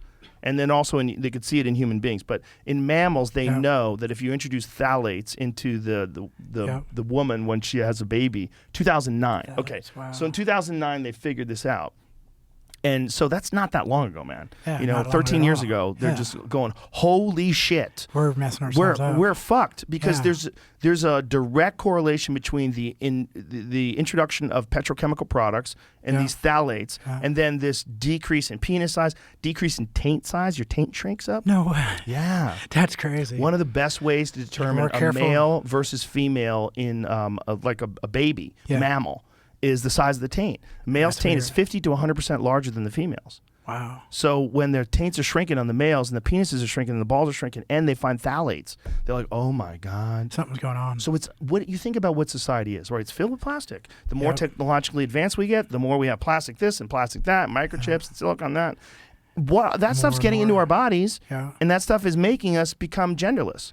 We're slowly but surely going to become that weird fucking alien with the big head and no genitals. We're going to turn into a bunch of Barbie dolls. Seeing through walls and reading each other's minds. It's coming. I can't read thoughts. That's probably our future. That's nuts. So I think this literally the thing about people being accepting now is good, but they're not accepting of other people's opinions.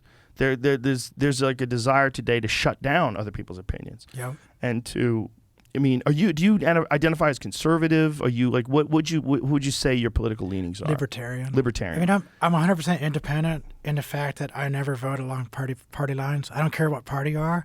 I will look at the person. Are they honest and have some integrity? And what's their voting record? What are their policies? Right. And that's who I vote on. Right. And I think it's one of the problems we have in America is people just stick to the parties. Yeah. It's like the party isn't always right. It's not always the best candidate. But So I don't vote parties. If they identify as conservative, they take a rash of shit. It's very. Yeah. But isn't that old expression? Find me a young man who's a conservative, and I'll find you a man without a heart. Find me an old man who's a liberal, and I'll find you a man without a brain. Yeah, 100%. Remember that? Yeah. But I don't think that's real either. So like you could be liberal, but you got to be a pragmatist. Like you can be both. I'm liberal in a lot of ways, but I'm very conservative when it comes to fiscal responsibility and actual individual responsibility and accountability. Like I think that's one of the big problems we have also is that nobody's responsible for anything. Nobody's accountable. There's and then there's also it's not like my fault, it's their fault. The life that you lived where you were a SEAL is all about accountability. 100% accountability. Yeah. I mean, like Jocko says, extreme ownership. Yeah, always. Yeah, if always. I messed up, I'm going to tell you I messed up. And I will pay the consequences. That's so contrary to if the I way... mess up, punch me in the face. Yeah. But that's hard. That's a hard life, right? And a lot of people want that soft, cushy life. Yeah. They'd rather be body positive. So so I still ride a motorcycle and I'm in a club. And I still hang around a lot with the clubs and stuff. And so I was at this other motorcycle club hanging out with these guys. And I did something. There was this one area where it was like club members only. But I had something back there that I had to grab. And so I poked my head in a little bit. And I said, hey, can I grab? And the guy was like, hey, you're not allowed back here. I was like, oh, shit. All right. Hey, I fucked up, man. Whatever I got to do to pay the consequences, go ahead. If you got to punch me in the face or punch me in the gut, or, I'll take the punishment if whatever punishment you guys usually, what do you give each other? And I was like, $25 fine. I was like, all right, here you go. Oh, that's better. So, but the thing is, it's like, that's what you got to do. It's like, if I screwed up, it's like, hey, I messed up, man. Yeah, but don't let what's him my punch payment? What's my payment? Yeah, don't ever tell me what it is. Don't let him punch you. I did. Fuck out of here. Yeah. But if he did punch me, he would have broke my jaw. Because the dude's like a fucking monster. You don't want anybody punching you just for opening the wrong door. That's ridiculous. Yeah. But the rules are rules, Yeah. Well, I mean, I see what you're saying. But yeah, accountability. It was extreme. It's just like... I was being extreme because I was a little fucked up, too. Discipline is something that one of the things that I love about guys like Goggins and Jocko is like they preach from the altar of discipline. And discipline equals freedom is one of my favorite Jocko quotes. Yeah. And it's such a great quote because it's true. If you have discipline, you have more freedom. You get the things done. You're also not as haunted. Yeah. When you have discipline and you get stuff done, those things don't fuck with your head. Like I know people that are putting stuff off and they know, eventually, and then that stuff fucks with your head. And it's always hanging over you. Yes, like always. Yeah. It's always hanging over. It's there. Like when you had this thing where you felt like you were a woman and you wanted to express that, and it's hanging over your head and you're not doing it. Like it's probably occupying. It's always there. Yeah. Always. Yeah. With every thought, right? Yeah. It's like a and noise. It takes away a lot. Yeah, that's why it's so important for people to be themselves. Yeah. Like someone who lives a life where they wish they were doing something else. God, that's a torturous existence. Yeah. You can't Like be a in the job. moment. You can never be in the moment. Never be in a moment. Yeah. You're always haunted by And the that's the fact only that... place you can be most effective if you're in the moment. Yeah. Yeah. And I was pretty effective though as a SEAL. I mean, I was a good one. I did a good job. Well, But is that so overwhelmingly difficult that like it forces you to completely focus on that one thing? Yeah. So maybe in some ways it's like a therapy. Just like you were saying earlier about people that get all that money and don't work, so they're not doing anything. Yeah. So when I was in the SEALs and shooting and doing the stuff, I would get into the flow. I'd get into the groove. And you've probably been in the flow a few times when you're like when you're fighting or you're training. And a lot of people don't know what the flow feels like. No. But if you have that job and you're so dedicated to that job and you're practicing, you get it, you get the flow. And that's the most in the moment and the most free and the most amazing feeling you ever had when you're in the flow. But you only get there through work. You only get there through difficult through things. Discipline. Yeah. And practice. Discipline, people who practice. meditate a lot. And I think those things have to be difficult. Yeah. Like where you're full, like if you're in the middle of something that's really hard to do, that's one of the things that I really love about archery. Archery's difficult. So like when you're drawn on that bow and you're in position, you can't think of anything else. Yeah. Like, the same thing with pool. When you're making a shot and you're playing pool, all you're thinking about is making that cue ball collide perfectly with that ball and knock it in the hole. That's the same with jiu-jitsu. When someone's trying to strangle you, you're not thinking about anything other than getting out of this fucking choke. You're not thinking, oh, God, I got to clean the garage. Like, you're getting fucked up. You're getting fucked up. That's all you can think of. And that, in a way, is cleansing. You know, and that in a way, like any kind of extreme difficult, like a lot of my friends that do like ultra marathons and shit, they'll tell me that like when that's over, they don't have a care in the world. Oh yeah. Like that is so hard that everything else is nothing. It was like every time we finished a mission, we'd all sit around. It'd be like dawn because we'd finish always like vampire hours. We'd finish at 5 a.m. or 6 a.m. And then we all sit around and smoke cigars. Yeah. Sit around a bonfire, smoke cigars, talk about the mission. And you probably was like the most. You earned that relaxation. It was the best. That's why I don't smoke cigars anymore because it kind of does bring up some other memories, and I don't dig it as much. Yeah. But in those days, man, it really was. It was the flow.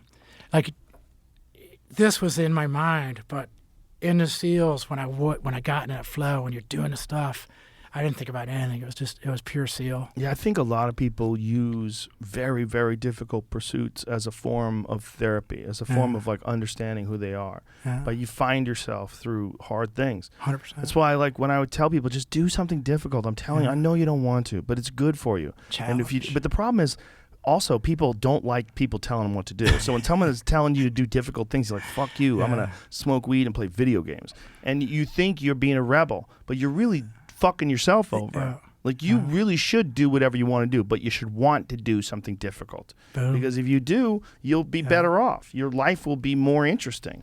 It's more like there's a part of being a human where we like solving problems and we like getting better at stuff. Whether it's getting better at writing, whether it's getting better at playing music, whatever the fuck your thing is. Yeah, we like to improve at stuff. And why? It doesn't make sense. It doesn't have to make sense. Trust that there is a thing that you can do that makes you happier. Yeah. And one of those things is work hard. It sounds crazy, and physically work hard. You need to do something physical, whether it's go on hikes, do some push-ups, take a yoga class. You need something that makes your body drain itself of extra bullshit. Yeah. And that's like hot and cold baths. Like Rudy Reyes. Did you ever have Rudy Reyes on the show? No, I have not. Dude, it's awesome.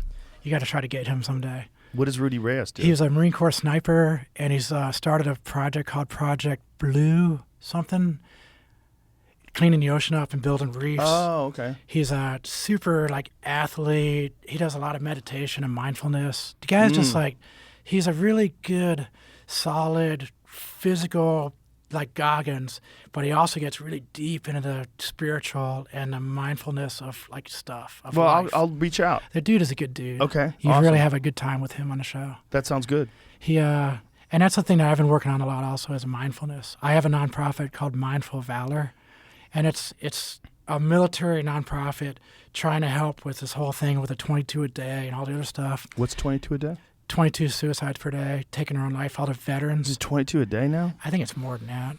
So I think they mess with the numbers, but it's a lot. It's a lot. When you look at the numbers, I mean, if it was 10 a day, it's still a lot of veterans. I know for a fact that, well, I don't know for a fact, I read it, that more people died in suicides that were veterans than in combat duty in Afghanistan. Definitely. That's crazy. Way more. That's crazy. Yeah.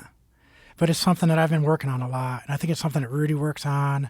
There's Dakota Meyer. There's a lot of good veterans out there that are working on projects to try to help other veterans get through this. It's the transition from civilian to military. It's a transition from a combat mindset to a peace mindset. Also, there's a lot going on in our heads that we need to figure out. I don't think we've fully figured it out. Is there coaching when you get out? Like, is there anybody that gives you any sort of guidelines on how to? There is, but it's really hard to find, and I think it's hit and miss, and it's only if you're in that pipeline. I think the SEALs and SF guys, I think we have some really good avenues, but I don't think there's a lot for everybody else. A friend of mine who was a SEAL told me that SEALs experience PTSD less because they're proactive versus reactive. Yeah. He said the people that experience it the most are the people that are locked down in a place where they're under fire and they feel helpless and they feel trapped, and they develop these tendencies more often. Yeah. And he was saying with SEALs also that they're very high functioning, very disciplined people who can adapt, that they're a little bit better off at doing it. But then there's also physical things, like we were talking about, TBIs. Yeah. Like TBIs absolutely I have affect. some bad TBI. I'm sure. Yeah. Most soldiers do. Do you know about the Warrior Angel Foundation? Have you heard about their work? There's a couple of foundations. There's one that was working with TBI specifically, where they put all the things on your head. Well, and Andrew Marr and my friend Dr. Mark Gordon, they put together this foundation. I'll have to check it out. A lot of it, they're dealing with the fact that so many veterans come back that have experienced a lot of impacts, whether it's breaches or Breaching for any me. IEDs. They develop endocrine problems because their pituitary gland gets damaged. And so many of these guys are super depressed because their testosterone stopped production. I got to look into that one. Yeah, they're also their growth hormone. A lot of things are way off because that we find that in fighters too. Yeah. The Football impact. players. Yeah, football players. Yeah. The impacts they destroy your endocrine system. Oh yeah. And so they're so sad. They're just like super depressed. And It then you're hits dealing hard with sometimes. TBI on top of that, and CTE, which is so it's so prevalent in people that you would never expect it in. It's one of the things we're finding about fighters. Yeah. Like CTE is super prevalent. They're just barely starting to admit that this exists. Yes. And so we need more studies on it. We Yes. need more information because Yeah. the TBI definitely messes me up. And my girlfriend will tell you, like, there's stuff that she tells me, and I'm like, I don't remember it. I'm sure. It's But just- also it's that's convenient, always- isn't it? Yeah, it's really good. I use it sometimes. Don't tell her. I use it with my wife. Baby, I I've been hit in forgot. the head so much. I don't remember I guess shit. She's like, TBI. motherfucker, I heard your podcast. You remember everything. TBI. Yeah, it's TBI. It's I mean, they say people get TBI from fucking jet skis.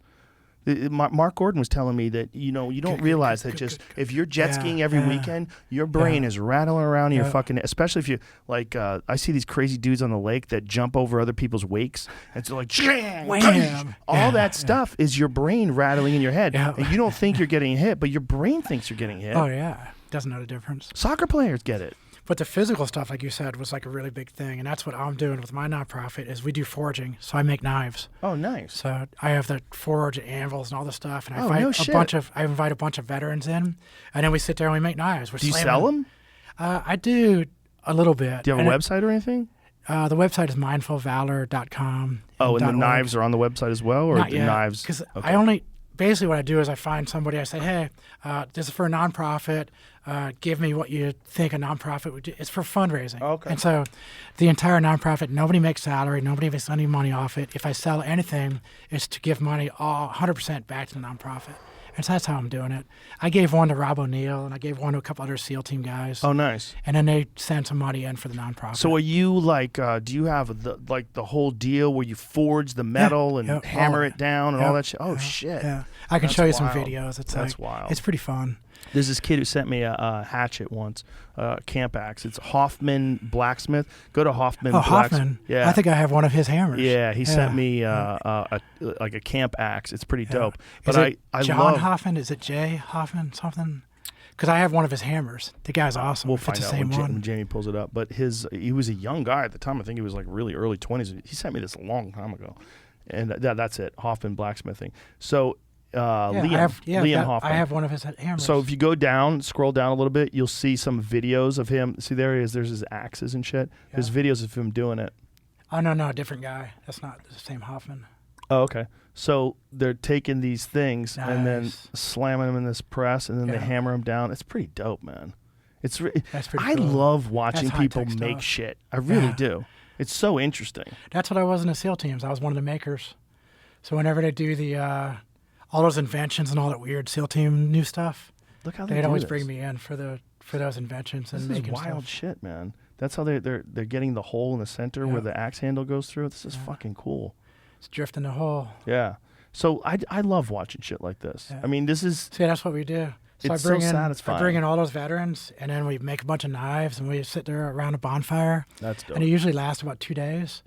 And then Jim Hoffman, that's the guy I was thinking of. Oh, different guy. Yeah. It's got to be so satisfying to do something with a utensil, whether or an item like an axe, or whether it's a knife, something that you made yourself. Yeah. That's pretty fucking cool. That's really interesting. That's a cool I'm just I love watching people create things. I think there's something about a human being and creating things that's like so satisfying. Whether you're making a house or furniture. Like there's a video I watched the other day of some guy making a very small log cabin in the woods. Oh yeah, those are awesome. It's amazing. Just survival I'm like, cabins. why am I loving this so much? I'm loving this guy making a cabin. It's like, I think I saw it on Dig, and it said that it was like oddly satisfying. I'm like, yeah, it is oddly satisfying. Like, what is I was going trying to on with find people? One of these. What are your knives? Yeah. Well, I was going to show you some of us when we're doing it. Do you know Andrew at Half Face Blades? No, I don't. Half Face Blades is a dope company that is also run by a SEAL. So And here we he are. makes killer like kitchen knives, chef's knives, hunting knives. He makes really killer shit, and it has his Half Face Blades logo on it. So here's my girlfriend. I'm trying to teach her how to make a knife. Oh wow, But that's in my shop. that's fucking cool. There's something really cool about watching that hot red metal too, right? But I got a bunch of those videos of us doing this. You got to come up for one of the events. That sounds interesting. Where do you do that? Oh, here I'm making a sword. Oh So shit. I have her holding the sword, and I'm doing the hammering. Well, let me ask you this: like, So that's a full-on broadsword. That's a bastard sword, big old broadsword. It's a cool sword. have you ever watched like those videos of the Japanese masters creating they're samurai awesome. swords? Yeah. How are they doing that? What is the deal with the folding? Why does the folding help? Can you tell me that? Well, a lot of times when they're folding in different types of metal, so they're actually able to do a softer and a harder metal. Then you actually sandwich. It's called I'm messing up that word, TBI.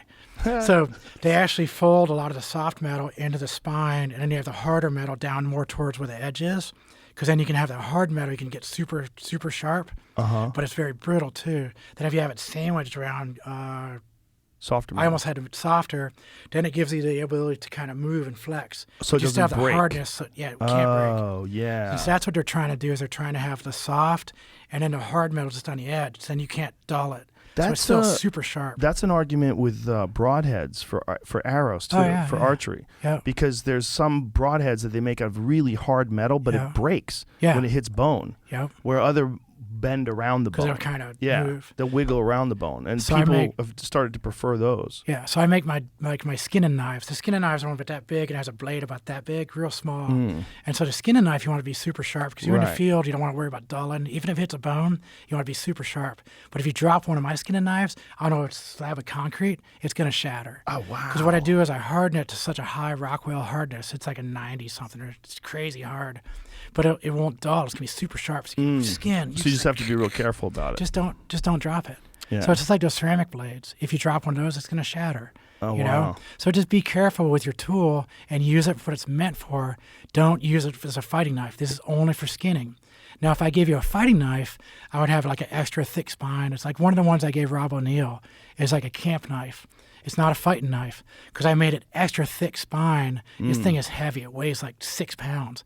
But I made it so you can chop wood. You can split wood with this thing. You can chop a tree down with Oh, it. wow. You And can you take could also another cut another food. thing. You can hit the back of the knife to drive through a piece of metal if you want. So it's the very things versatile. It's a camp knife. It's Right. not made for carrying in the woods or carrying around as a combat knife because it's too heavy for combat. So it does a bunch of different things you can So do. if around. you use your tool for what the tool is made for, it's going to be great performance. Yeah. But if you use it for something else, it's probably going to suck. Like one of my camp knives, if I gave it to a Marine Corps guy, he'd call it a piece of crap because it's not a fighting knife. He'd start trying to use it as a fighting knife and switching around. And it's too heavy. It's clunky. It's this and that. It's not made for that, dude. Right. It's made for chopping trees down. It's made for chopping a cable or a piece of metal. Yeah. It's made to screw it up. Yeah. You know, and then resharpen it. No big deal. But isn't it interesting how people get so excited about They do. tools? Like, Yeah. like we're talking about this. I'm Yeah. like, Yeah. And we're watching them hammer Yeah. the axe Check down. it Yeah, out. yeah. Yeah. There's something about that that's like, it's Yeah. deeply satisfying to human beings Yeah. to watch people create tools. Yeah. You know, it probably speaks to our past. You know, probably Our primitive man. Yeah, I mean, Yeah. when you know, there's this guy J.M. Whitworth. We pulled up his page before. He's got a place out here in Texas, and a huge ranch, and they sift through the dirt. And they have this very like sophisticated method of finding arrowheads, Oh, cool. and they found a shit ton of them. He sent me a couple of them. They're really cool, Yeah. but they're like these, like Oh, like look at sweet. this, look at this one right here. No way. Perfect. So these Damn. arrowheads that they're finding are amazing. Like- And they're all like, you got to think like how much craftsmanship is involved. Look how they found that there. how much craftsmanship was involved in making. Look at he Like, finds if you this look in at the this, sift. There is so much workmanship in this one little piece. Look at that one, man. Look how Wow. delicate that is. That's amazing. incredible. And look, it's perfect. Look how you could see through when he holds it up to the light. It kind of makes you wonder, why are there so many out there? Well, because the Comanches roam They're this just land. shooting these. This left is and the hill. right. The thing about the hill country, and this is I found this out originally from reading Empire of the Summer Moon, which is this incredible book about the history of the Texas Plains and the Comanches. And now the Comanches, they roam this area specifically because there's so much resources with the lake and the river, and the Colorado River goes through. It's rich with wildlife. Nice. A lot of Texas is desert, right? Yeah, A lot of yeah. Texas is just flat, and there's not a lot out there. But here it was so rich with life that they're out here all the Really time in the here. hill country. Yeah. So they find a fuckload of their arrowheads because That's this was cool. like a special place. Hunting grounds. Yeah, but it's also like so hilly. It's so different than any other place in Texas. It's very A different. lot of Texas is flat, but this is like dude, all these beautiful hills and everything's green. It rains all the time, and all that shit contributes to wildlife. And so it was a rich area for them to settle in. So It'd they be cool to find go out there and arrowheads. find some of that. Oh my God, it must be amazing to actually dig into the ground and find one. Yeah. I found one once, man, when I was on a hunting trip in Nevada. I found a small piece of an arrowhead, and I fucking lost it. I don't know what happened. I put it somewhere, and I fucking lost it. That's like for the SEAL team guys when we find shark teeth. Ooh, It's like, yeah. good one. Crazy thing is when you see a megalodon tooth, you go, what the fuck is that?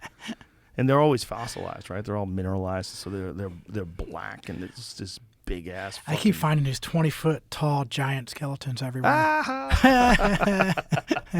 If that was real, do you really think the Smithsonian would destroy them? No, but why are there so many news articles on it? 'Cause And all these people are idiots. newspapers. They believe in goblins.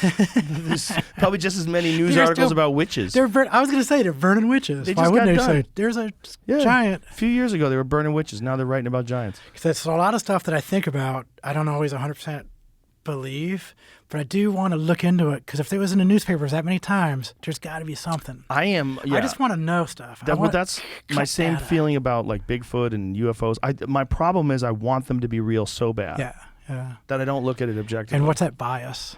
That's a confirmation bias. Yeah, but it's just you want a very specific thing out of the data. Yeah. And so you look for that, and then you argue it. But now I fight against that in myself. So when I get all balls deep in UFOs, then I have to back off and go, wait a minute, Joe, what are you doing? You're believing this because you want it to be real. So it's confirmation bias, and there's a whole bunch of biases that we do that we want that to be true so bad that we cherry pick the data to make it true. Yeah, that's a big And I know one. I do that. I We know all I have do it. tons of biases, and I try not to. Again, I commend you on your honesty because we all do, and it's important to be able to say that. And people don't like the idea of them being incorrect or holding idea. Like I told you about that stupid fucking thing that I was obsessed with for it was at least a year. the worms. The worms. I need to see this because it's so stupid. I do You're wanna gonna go laugh look at me. at it. I do wanna go Find look. it flying rods. One time I was doing this thing for the UFC, and I was doing a question and answer thing at one of the weigh-ins. And this guy, who was the guy who made that documentary, waited in fucking line to tell me that his rods thing was real. And you're wrong, Joe Rogan. They really are out there. I'm like, dude, they have video that shows the things right next to the same camera that shows no thing. It shows bugs. Yeah. Like they know for a fact that one camera, These are which bugs. is very fast camera, can see the bugs and catch them in their motion. The other one blurs it. Yeah. It's a video artifact. That's what they look like.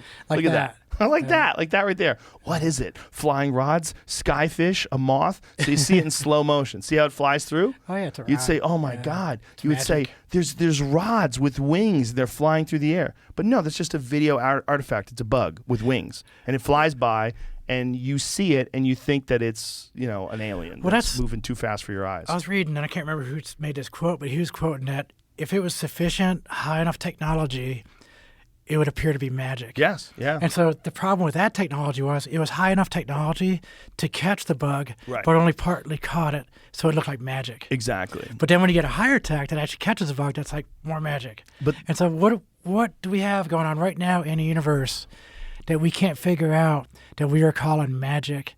We're just waiting for the technology to catch up for us to realize what it really is. Which is probably what that gravity drive thing is. If Bob Yeah. Lazar's telling the truth, or if the Tic Tac people are being accurate with Yeah. what they're seeing. That thing that just punches through space and time. That's probably operating in that way, whether it's ours or someone from another dimension or another galaxy or whatever, whatever the fuck it is that's doing that. Or the magic of the pyramids. Yeah. There's so much stuff out there we still don't know, and I wish science would be more honest with itself. I don't think they're being dishonest about the pyramids. I mean, they never say, we know how they made it. They say these people made it, they were highly skilled, and they had incredible ability to align things, and they did it 5,000 years ago with fucking no explanation of how How they come did they're it. not excavating around them to try to figure out what all those subway tunnels are below the pyramids? They're not? It doesn't. It seems Don't like they they look- stopped. they're always Didn't they look- stop? Well, there's a doing guy that? that's in charge of all that stuff down there, this guy Zawi Hawass, and he's very reluctant to accept any alternative theories other than the ones that they've been promoting forever. Yeah. And so Graham Hancock has had issues with him, as has Robert Schock, Dr. Robert Schock from Boston University. He was the geologist that examined the Temple of the Sphinx and was saying that there's water erosion They're here. redoing the Sphinx data. Well, no. It's the outside. It's the Temple of the Sphinx is these giant blocks. And these giant blocks, they have Were eroded. real evidence of water erosion. But didn't they prove also that the Sphinx was so much older than they thought? Well, So it changed all the timelines? they don't necessarily know. But the evidence shows that there is something that looks exactly like water erosion, according to geologists. So they're looking at there's people that dispute this, I should say. This is very important to say. But they don't seem to be... There's a denial of the reality of what you're looking at. Like if you look at see if you can pull up a video of water erosion in the Sphinx. The images are so interesting because it really does look like what something would look like if water cut through it. Like there's a smoothness to it, and it goes in these fissures that look. But the last time there was water in the Nile Valley was 9,000 years ago. So if that's true, then it has to be thousands of years of water to create this. So if Dr. Robert Schock from Boston University, who is a geologist, is correct, that all that erosion is caused by thousands of years of rainfall, which means that thing is way older than they think it is. Because that means that those stones were cut somewhere earlier than 9,000 years ago because it had to be thousands of years of rainfall to create that. So because of the fact they know that during that time, that there was rainfall. It used to be like a tropical rainforest down there, which is also really interesting, right? Like the Sahara Desert used to be a fucking giant forest. I mean, it used to be incredible. And castles and cities all over it. Probably, right? What about all the pyramids in China? Oh, yeah, that's true, too. There's a lot of pyramids in China that we can't even look at. Well, China itself, I mean, think about the fact that they've been around. That's one continually operating business. Yeah. It's pretty goddamn impressive. Pretty wild. What do they have, Hats like off to them. 1.4 billion people, and they've been around for how long? 6,000 years or something. I don't know. Crazy. 50,000 years. Crazy. But there are a lot of pyramids in China that we're not even allowed to look at. There's no archaeology. There's no digs. There's no nothing going on. They just shut it down. How about when they do these digs and they find like a whole porcelain army? That's awesome. That is wild shit. You found like thousands And of why armies. would they do that? Why did they do that? Like, look I mean, at like, that. They doesn't- buried those. Doesn't even make sense. Like how much Chinese money? ancient pyramids reveal their stunning secrets. Fox News, and this is all these. It's Fox News. We can't believe that. Yeah, they're a bunch of liars. But look at that. That's like these trenches filled with these soldiers that are made out of porcelain. It's wild. And Look like, at that, man. That think is about the money fucking and the time crazy. and manpower. Look at how many of them there are. Imagine discovering this. Jeez. They must have been like, what the fuck are we looking at? And also, why? I don't know, man. Like, do you imagine the manpower and the amount of money Look at involved that. in making just one of those guys? I know. And Look there's how many of them thousands there of are. them. I wonder how they found them the unbelievable. first time. It's just the history of the human race is so fascinating. And you know, And we Graham don't Hancock know. has this amazing saying that I think is pretty accurate. He says that we're a species with amnesia. And I think there's only so much that we have written down that we can 100% rely on. Yeah. And when you get back to like 4,000 years ago, 5,000 years ago, this all stuff guesswork. gets super blurry. It's just guessing. Does your dog have to pee? We've been in here quite a No, while. he's good. What's up, buddy? It's pretty want? cool that you have this dog that's that trained. It's really interesting. How long have you had him? I've had him for about 2 years. He's so well behaved and We so you. He's focused on you. Oh, all the time. He doesn't give a fuck about me. We have a training group that trains all the service dogs like that. It's in Florida, and it's run by a Purple Heart recipient. And so for a lot of the veterans, and if you're Purple Heart recipient, you get pretty high on the list. that if you want a service dog, that he does. It's another nonprofit. It's one of Oh, the that's ones that, nice. like, I work with a whole bunch of nonprofits. They're all veteran focused. And the thing is, I talk to people, they say, hey, who do we donate to? You know, Wounded Warrior, or is that one of them? Yeah. Yeah. It's those really big ones. I said, don't donate to the big ones. I said, what you need to do is you need to find one of the smaller ones in your local area, so you're keeping your donation local, and you're giving it to a local charity that you look at and make sure they're A-rated by that group that rates all the nonprofits, and make sure it's a small one, that their overhead is like they don't pay their employees, because we're all nonprofit. If you do pay your employees, it's not a $200,000 CEO salary like Wounded Warrior and all those other guys do. Find a local nonprofit. I said, there's tons of them out there. You know, there's that one in Florida that I know of. It's called Valor Canine. Then you have ones called, you know, in New York, there's a bunch of them. San Francisco, you have Swords to Plowshares. There's so many great small nonprofits within your community, within your city. That's who you should give the money to. Because they get to those big national ones, all the money goes to overhead, you know. And it's just like, if you want to help out, you really want to help out veterans, find a local nonprofit. All right. You know, don't give me nothing. Don't give Wounded Warrior anything. Find your own that you can support.